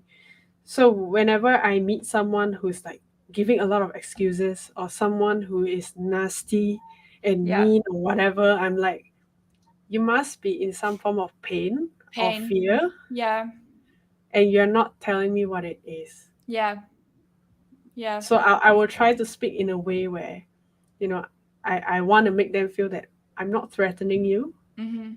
I'm not trying to hurt you. I'm just Mhm. asking you a question. Mhm. Yeah. So Mhm. it took me a very long time to get to where I am today. Like even speaking with you right now, I probably wouldn't be able to do it like 3 years ago. Nice. Yeah. So a lot of people Progress. want quick results Yeah. and quick progress, like, oh, maybe just a month or 6 months or a year. Hell no, it took me 3 years to get Yeah. to where I am. And not everyone can even last for 3 years. Or Yeah. even for your case, 5 years, 6 years. Yeah. How many people can last it out this long? It's a lot. Like that's what I'm saying is like I get it. I get why people don't do it. Like 100% get Mm, it. Cuz like you lose out on relationships, you lose out on going out cuz like you just don't have the funds to necessarily like go spend your money on miscellaneous crap like mhm. food and eating out or like shopping. Um it's yeah, like and you're reaching out to total strangers who like you don't know. So like you're replacing your network of people that you had that like you were comfortable with, like you had fun with, whatever. You're replacing them with complete strangers. Mhm. Like and it's interesting. It's really interesting. And like uh the more consistent you are, the better the results are basically. And if you're consistent and it's not giving you results, then you have to like learn how to change, right? So then that's that, Mm, okay, you can't just be so stubborn that you're not going to change and pivot. You have to like listen to people and change and pivot and make something that people are actually interested in and that you're interested in also, because if you're not interested in it, it comes off as fake and like a scam, right? Whereas if you're very passionate about it and other people are responding to a piece of that passion, then that's where money starts to exchange hands, basically, right? Mm-hmm. So yeah, it's really interesting. Like I was reading a book called Think Again, Mm-hmm. and it basically talks about, I just finished it the other week. I took so many notes. It just talks about how it's really hard for people to think differently from a way that they've learned. So like if they've like gone through, and that some of the biggest experts in different fields approach a problem with such a rigid framework that they won't actually see the problem for what it really is, and like won't be able to find a solution. And they had so many examples of that. And it's really interesting because it's harder for us to rethink, those neural networks that we've already built. Rethinking requires us to like start building a new path, and that actually is like our brain resisting. It's like, no, I have this one path. It's great. Let's just go on the highway. You're like, no, like rebuild. And so it's better if, like you're saying, like you're more open, right? And you're uh taking on new ideas, even if you're just listening to them and doing like a thought experiment with them. Like if you're in that habit of doing that, which I think a lot of like millionaires are in the habit, they read books, they listen to podcasts, they're constantly talking with really engaging people, they're hearing lots of different ideas. So their brain's constantly getting bombarded with like new ways of thinking, right? And so Mm-hmm. when it comes to them having to rethink a problem or pivot into a new problem or solution space or whatever, there's not so much resistance. There's like more there for them to like be flexible with. Whereas if you've only been trained in this one specific task, you've done it for 25 years, and now someone's telling you, hey, have you seen this new way, right? There's such a resistance there because you have 25 years of going on that same neural network that like you can't just pivot and jump over and create new things. Like there's a physical resistance there. And I think that's why it's like so important to like keep reading books that are outside of whatever your field is. Like I read books from like all over the place, and like if a book recommends a book, I'm reading that book next. Like my library books are like, I'm constantly like, I ordered way too many at once. Like I ordered like 50 books at the same time, and I just like, I'm constantly like renewing the hold. So like I'll be like, okay, give me that hold later, like in 30 days, give me this hold in like whatever days. And so I'm just like reading them as they expire basically, and I have like this like ongoing list. I thank God for digital libraries. Honestly, it was a mess when I would have to like order them from the actual library and like bring home the books, because that was just a disaster. I was the worst library person ever. But now with digital, I'm okay with it. And if you look at all the titles, they're all over the place. They're from every different style of like, and not so much fiction, but like they're, from business to cognitive behavioral therapy to sports gurus to, not necessarily biographies. I'm not like super interested in biographies. They're okay. But like journalism, whatever, like situational based, like historical, like all over the place. And I think that really helps me be really open to change and to possibilities, because I can be like, oh, in this one book it was saying this thing, and then this book's kind of talking about it this way, and then this one's saying this. It almost becomes like a little bit of mental calculus that you're like, oh, Mm-hmm. okay, like here we go. I always called it universal calculus, when like those three things like kind of like align, and then you get like a point in the middle where they all touch on. I'm like, oh, it's universal calculus. You're like really excited about it.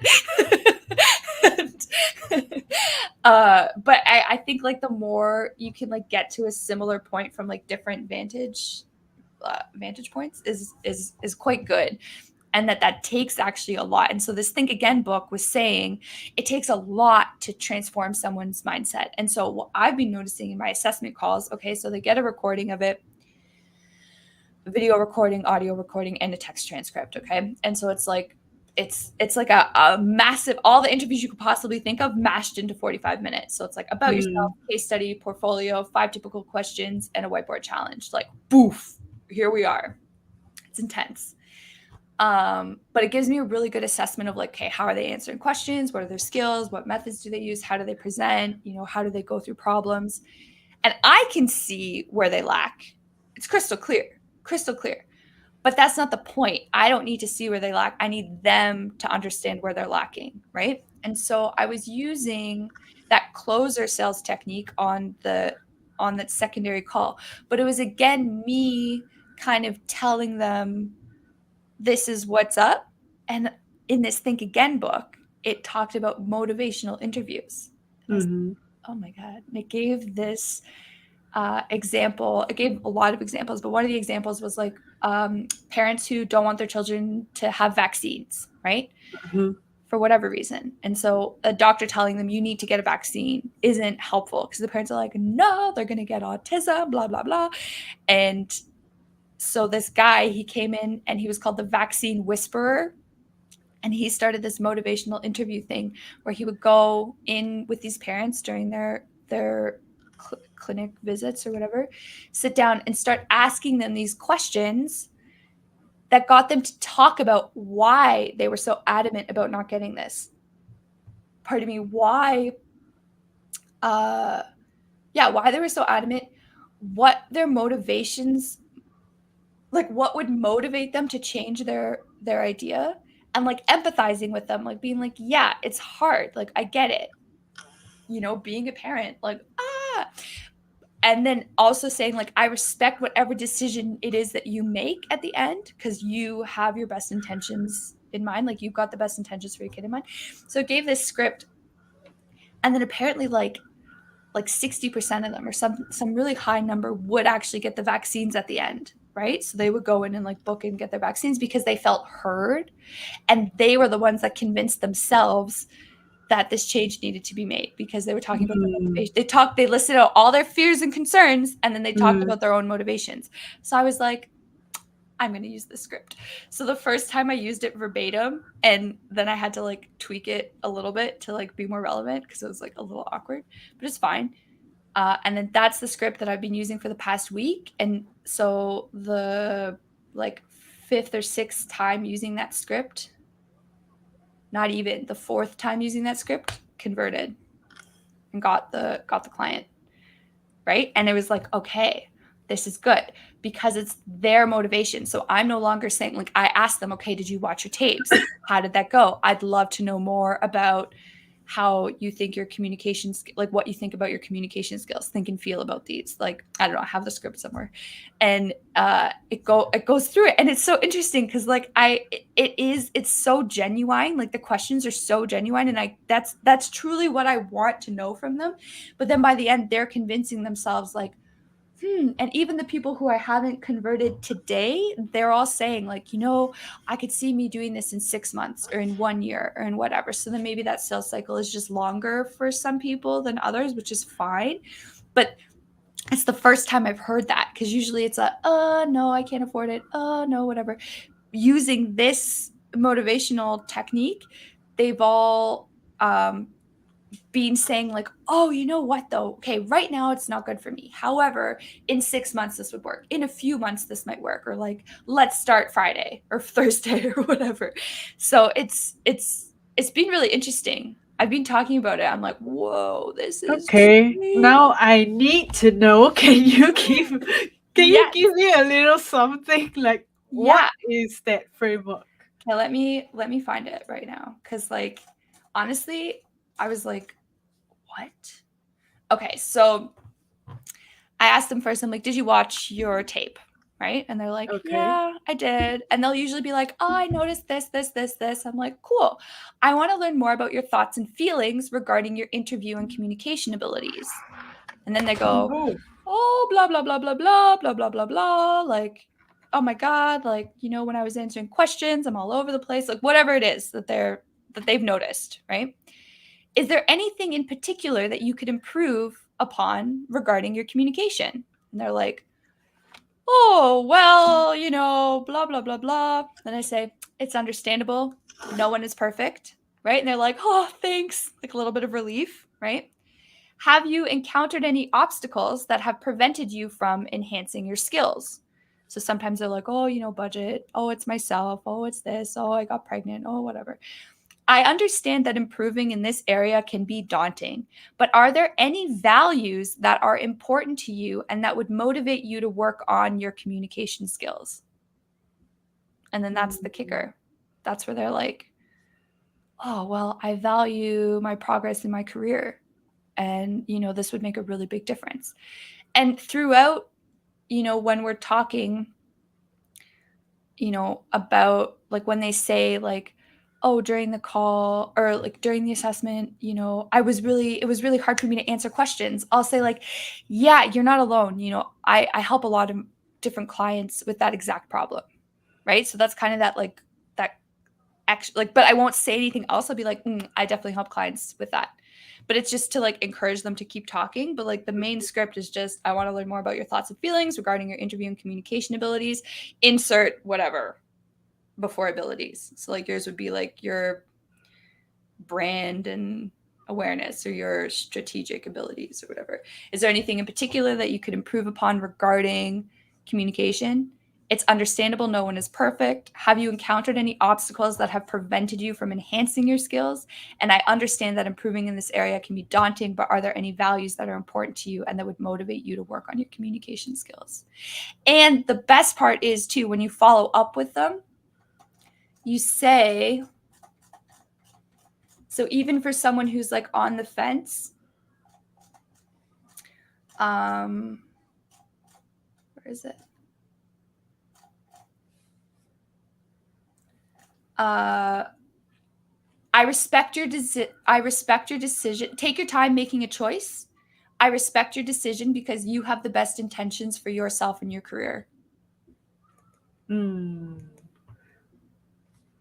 in the book, it said that it was that respect bit at the end that convinced everybody.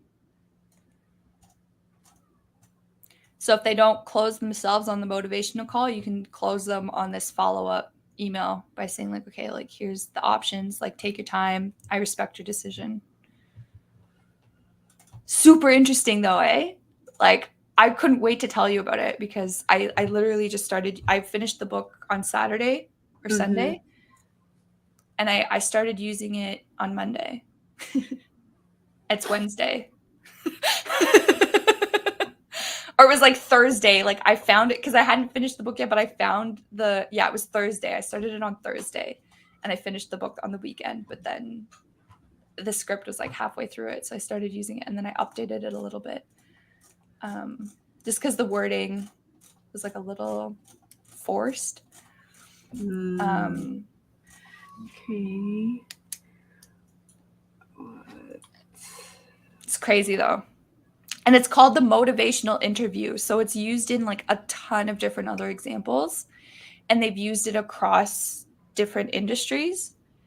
And it's a winner because but it has to come from a genuine place. It can't come from a manipulative place because if you're just trying to manipulate them, it's said that backfires and that people can smell it immediately because the questions are so like they either come across as genuine or they come across as like you're a creepy snake oil salesman. Like so you have to truly care about their answers and truly care about them for this to work. And I was like, bingo bango, I do. I just need to be able to talk to them. So that's like the one caveat. It's like if you don't care, don't use this technique. It will backfire. But I would say in general, if you don't care and you're selling something, yeah, you will always be that snake oil salesman. Yeah, you'll always be a scammer. So yeah, there's that too. Yeah, I mean, then you might just be comfortable with that, but it doesn't have the same success rate as if you like genuinely care and you're coming from a place of compassion and helpfulness. So, yeah, super interesting, super interesting, and like it's so nice too because then that just plays into this structure that I've created. So like I have the assessment call structure. I know exactly what happens there. I ask the same questions. It's kind of like I'm on like robot repeat. And for the past little while, like this is only the second time I've had my camera on in the past 6 weeks. Like I've not enjoyed my camera. And I've stopped using my camera on assessment calls and on sales calls. It's out. Right. I don't use it. I don't need it. and I don't like it. Right now I'm like not in a good mental, like I'm not in a good enough mental state. Like I'm going through like a lot of grief. And so there's a lot of triggers that happen. And like if I like my face shows exactly what it is that I'm thinking. So even though I'm like fully concentrating on the assessment call, fully doing whatever, there are moments where, you know, grief takes over. And so it's distracting for everybody involved, and it's not like helping me with the business either. So having the camera off, it hasn't hindered anything. In fact, you know, I closed the two. So I think for me right now, I'm just going to keep it off during the assessment call and possibly turn it on during the discovery call. But a lot of the people who I'm talking with, even though they're cold, they're more like warm leads because they've seen me a lot on the vocab club. They've seen me do videos. They've seen me before. So that's not necessarily like the selling point, is like to meet me. Like they know me through my voice. I'm very charismatic when it's just my voice also. It's totally fine. So I haven't had anyone complain about it. It also adds like a little bit, like I said, especially during their assessment call, it adds like a something to the assessment call because they're like, you know, like, oh, there's no face there. Like, oh, wow. Like it's because some people won't have their camera on, you know, when they are doing these interviews. So I think it's good there. And then I was a little worried about it during the discovery calls, but it's been totally fine. And I may turn it back on soon, but I doubt it. I doubt it. Because then I can do more calls during a day. And then when I actually have the client, then I can be on camera. Because like if I'm doing 2 discovery calls, 2 assessments, and like a training every day, that's like 6 hours on camera. It's a lot. Plus like guest podcasts or like this podcast, you know what I mean? Like it can be a lot. And so I need to kind of like store some of that energy for when my client's actually there and they need me to be on and like focused with them for that hour, or like when I'm presenting something on like LinkedIn Live or like a YouTube Live or whatever, like that. It's like that balance. Like what does that balance look like? Like just because we have cameras does not mean that they always have to be on, I think is like the bottom line. So, but I found it interesting that I was able to go through the whole system off camera and with a winner, you know? So we'll see how many times that repeats. If that keeps repeating, then perfect. That's definitely the system, you know? Like, cause that's what it is, right? Like you try these experiments and then you want to win out of it, right? And like, that's the whole thing. That's your feedback. It's like, okay, when do I know this is a success? When someone gets from the top of this funnel down to the bottom of the funnel, and like that actually works. And then the great thing about the bottom of one of my funnels is it kind of starts the beginning of the other funnel, where it's like, okay, now I can have this trained up person and I feel so comfortable putting them in front of any CEO or any hiring manager, anybody, because I know that they are completely competent and that they're going to do a great job at this interview and that they're going to be an asset to this company. So kind of like starts it again. Whereas the people who have just like done the assessment call, got their score, and have things that they need to work on, but they're not working on them, I have less confidence in putting them for an assessment, right? So like that there's a gap in there now that over the next 6 months, like I have all of the material already and it's in a curriculum. It's just like I'm trying to figure out how I can kind of package some of that so that they could maybe do a course that's not one-on-one with me, but like they can like take a course of mine, you know, that's very specific. So like, okay, they don't have $450 to meet with me for 3 hours. Okay, fine. You can take this course for like 180 or something like that. Like, and you know, that's your yearly membership fee. And like, you can go through these courses for the whole year and then it disappears, and like, you can pay this again or whatever that looks like. But like start developing that, because then that'll kind of catch all those people who say no to one-on-one because it's too expensive, but it allows them to still get that training and still get that, you know, stamp of approval of mine that like, okay, they're competent, they know what they're doing. I can send them to these interviews with confidence, right? So it's kind of interesting how it's all like funneling and then spiraling and going together, but it's all like creating this like cohesive thing instead of like, I remember when we first met, you were like, you're spread out so thin. Like, it's so thin. It's all over the place. Like, there was like no net. There was nothing. It was just like barely peanut butter on bread. Like, it's just like really spread out. Whereas now it's like, oh, okay, like these things are building on top of each other. They're linking, they're funneling. It's like one of those ping pong balls, not ping pong, but like, what are those things called? Where it's like you have to keep the ball up. Pinball? Pinball, yeah. It's like a pinball machine. It's like you get the funnel and then it goes, woo, bing up over here and do all these things. Like, that's what it feels like in this like contained network, you know? That's kind of the image that I'm getting. Yeah, pinball. Yeah. Okay, Yeah. that's interesting. Okay. Well, before you make any more business related decisions like the course that you mentioned, probably we can arrange another session to kind of break Totally. it down a bit more. Totally. Right. So, yeah, I think our podcast is going a little bit long. Maybe in the next few minutes, you want to wrap up. Oh, Yeah, wow. Yeah. I have a call maybe. too. Yeah. Do you have anything that you want to add? Otherwise, I do want to ask you a question though. Ask away. Okay. I want to ask you, how are you feeling so far when it comes to your business? The reason I'm asking that is because you have recently created a new funnel, or rather, your entire business model has actually changed, right? And that only happened in the past week or even 2 weeks or so. Yeah. So it's happening extremely fast, and you have already closed a couple of clients, Yeah.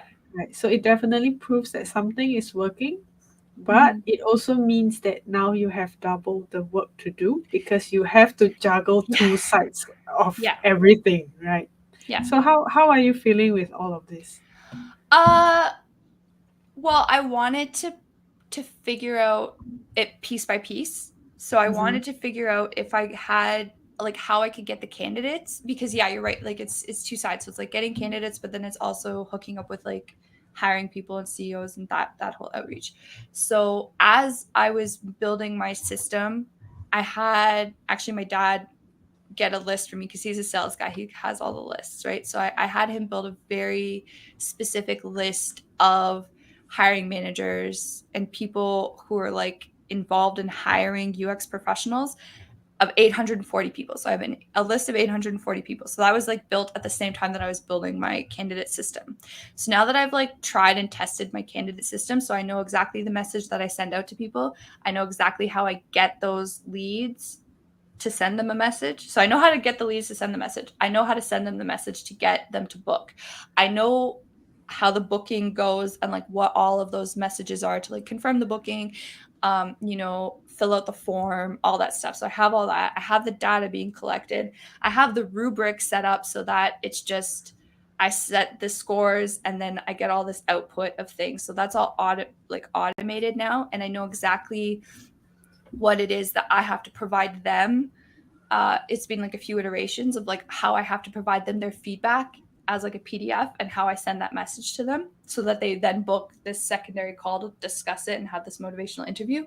I now know exactly what the interview script is and then what that follow-up is. And I know what it is that I'm going to be doing as a like to collect the people who didn't end from the like who dropped off from the discovery call. So I have that all done now, which is great because that like sometimes that can take a really long time, but that I went through it and I was iterating really fast and like making those changes because I had such a good uptake of people. So I know there's no loss. Like there's a lot of people who want jobs and I have a system in order. And a lot of the feedback has been like, wow, this is so helpful. No one has ever helped me this much.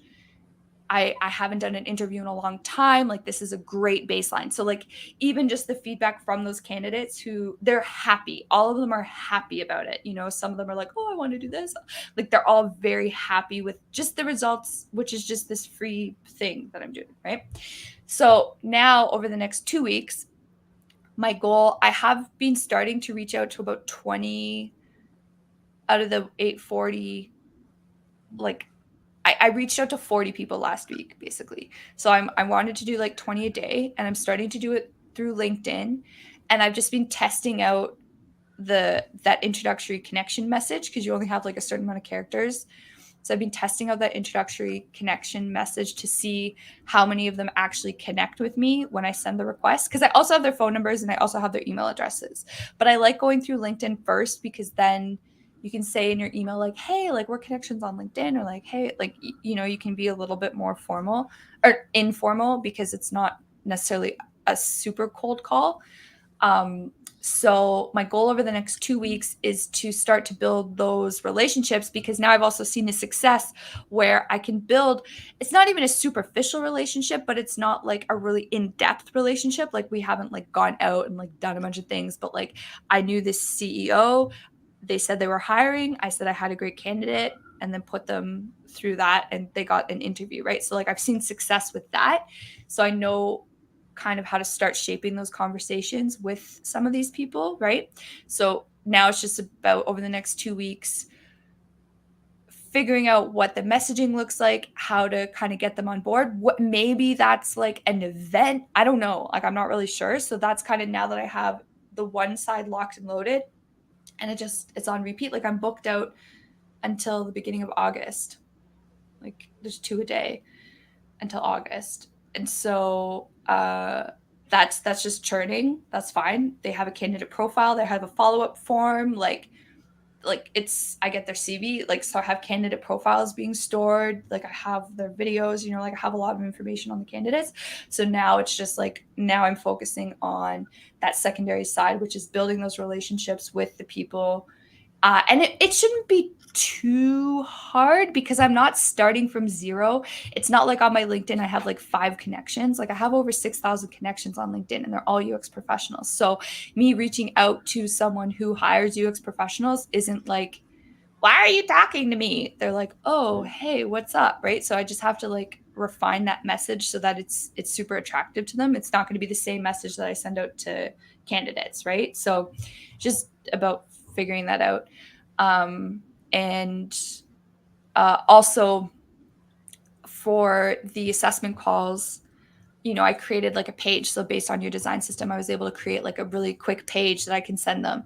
And then for my sales calls, a quick page that I can send them. And I was able to do that after, you know, like the first call with someone, because it's like, okay, like I need to provide them information. So now, like, once I get on a call with one of these hiring managers, I'll know, okay, what information are they looking for? What did I share with them during that call? And I'll be able to make a landing page also, because that's really helpful too when people are asking like questions like, oh, can you tell me more about this? Blah, blah, blah.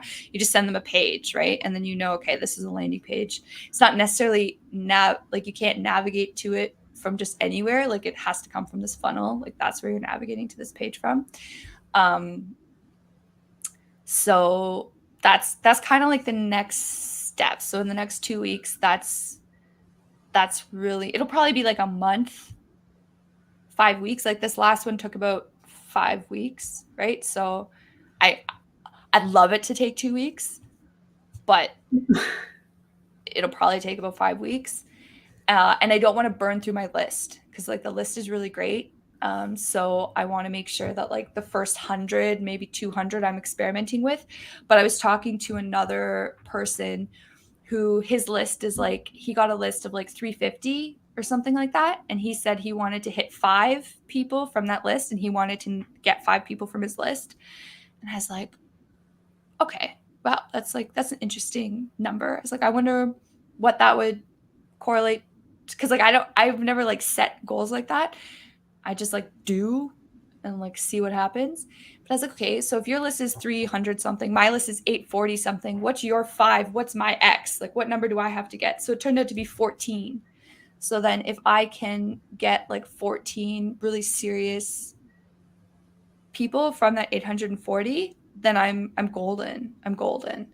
So that's where my head's at now. And so I feel like, you know, by the time I end that list, which I can get another list, you know, there's thousands and thousands more of them, but I want to like have my system set up so that by the time I end that 840, I have 14 serious conversations going, possibly people who are like really interested in working with me, that I've sent them my contract, because I have a contract all written up and everything for that side. It's being approved by recruiter, who was the one who was encouraging me to do this based off of the experience, based off the people who were connecting with me. She was like, this is your next move, girl. This is your next move. And I was like, interesting.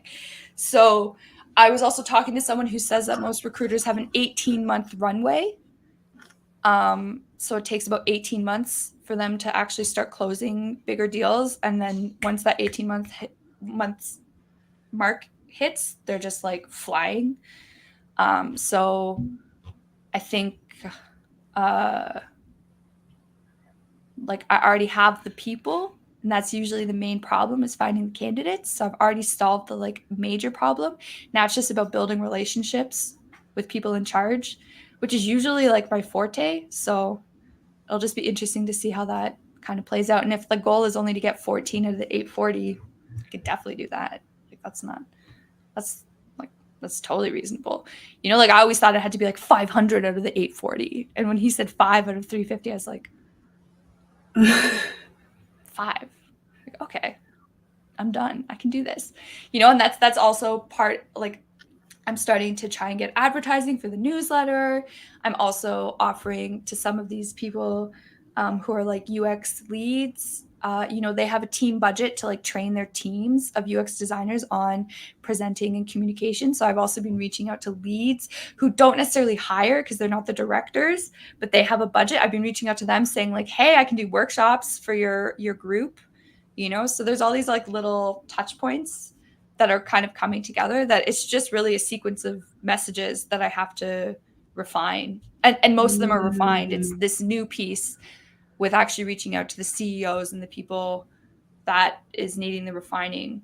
But I'm optimistic. I'm super optimistic.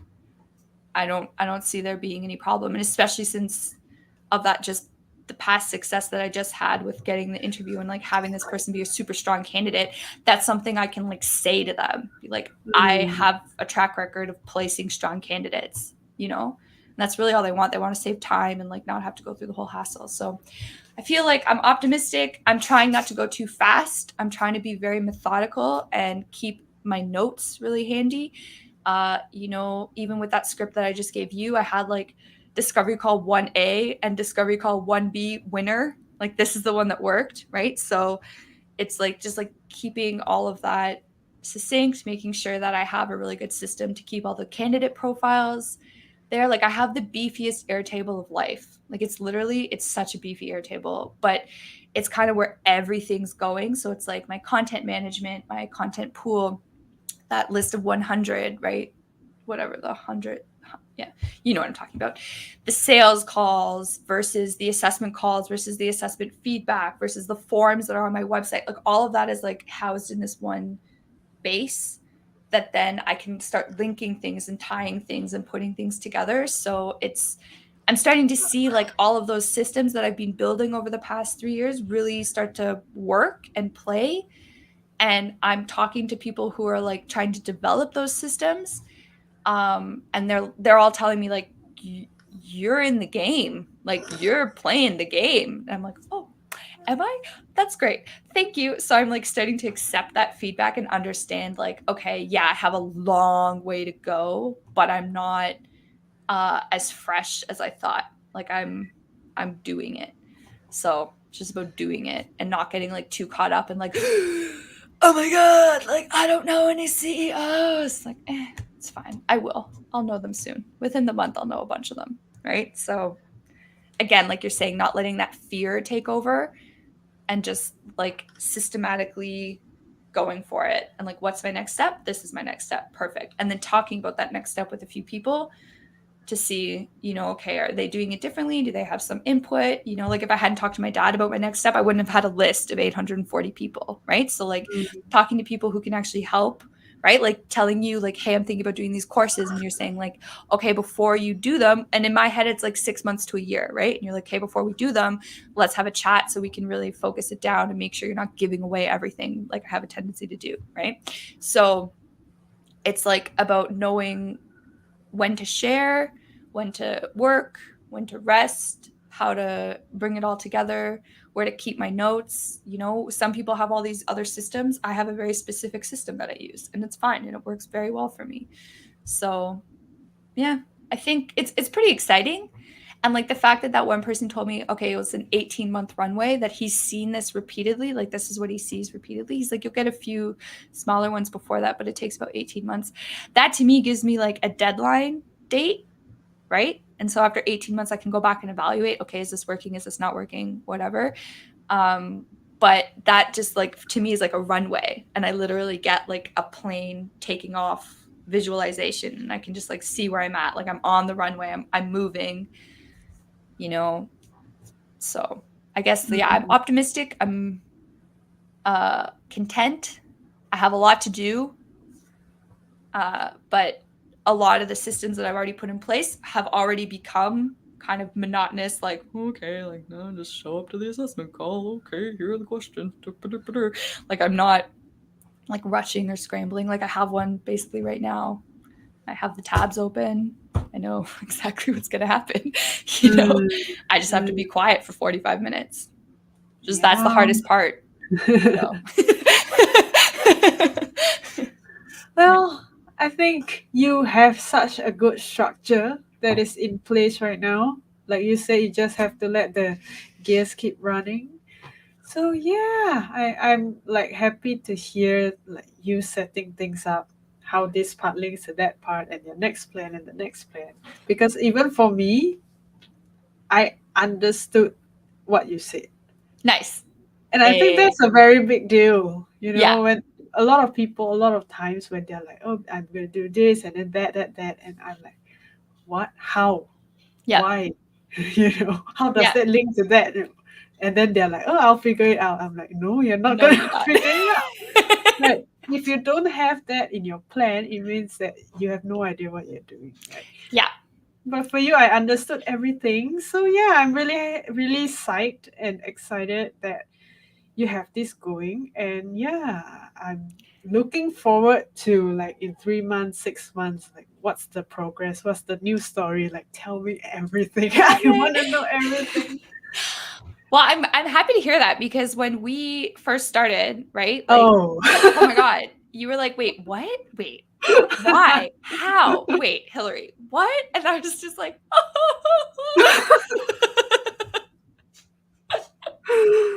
So thank you very much for wrapping my head around it, right? And like making me see it so clearly and getting to like the heart of it.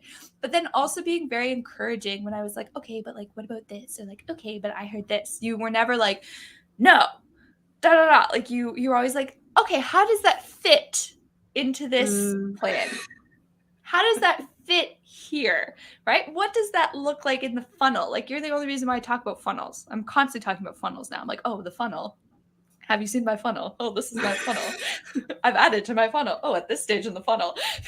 Like funnels all the time.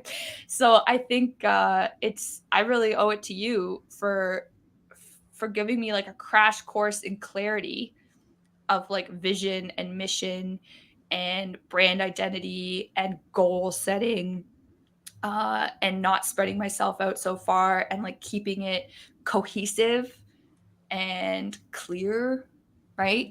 So that yeah, I can express what the hell I'm doing to someone else who may not know anything about that industry or may not know anything about what I'm talking about, right? Like that's progress. That's great. That makes me feel very excited.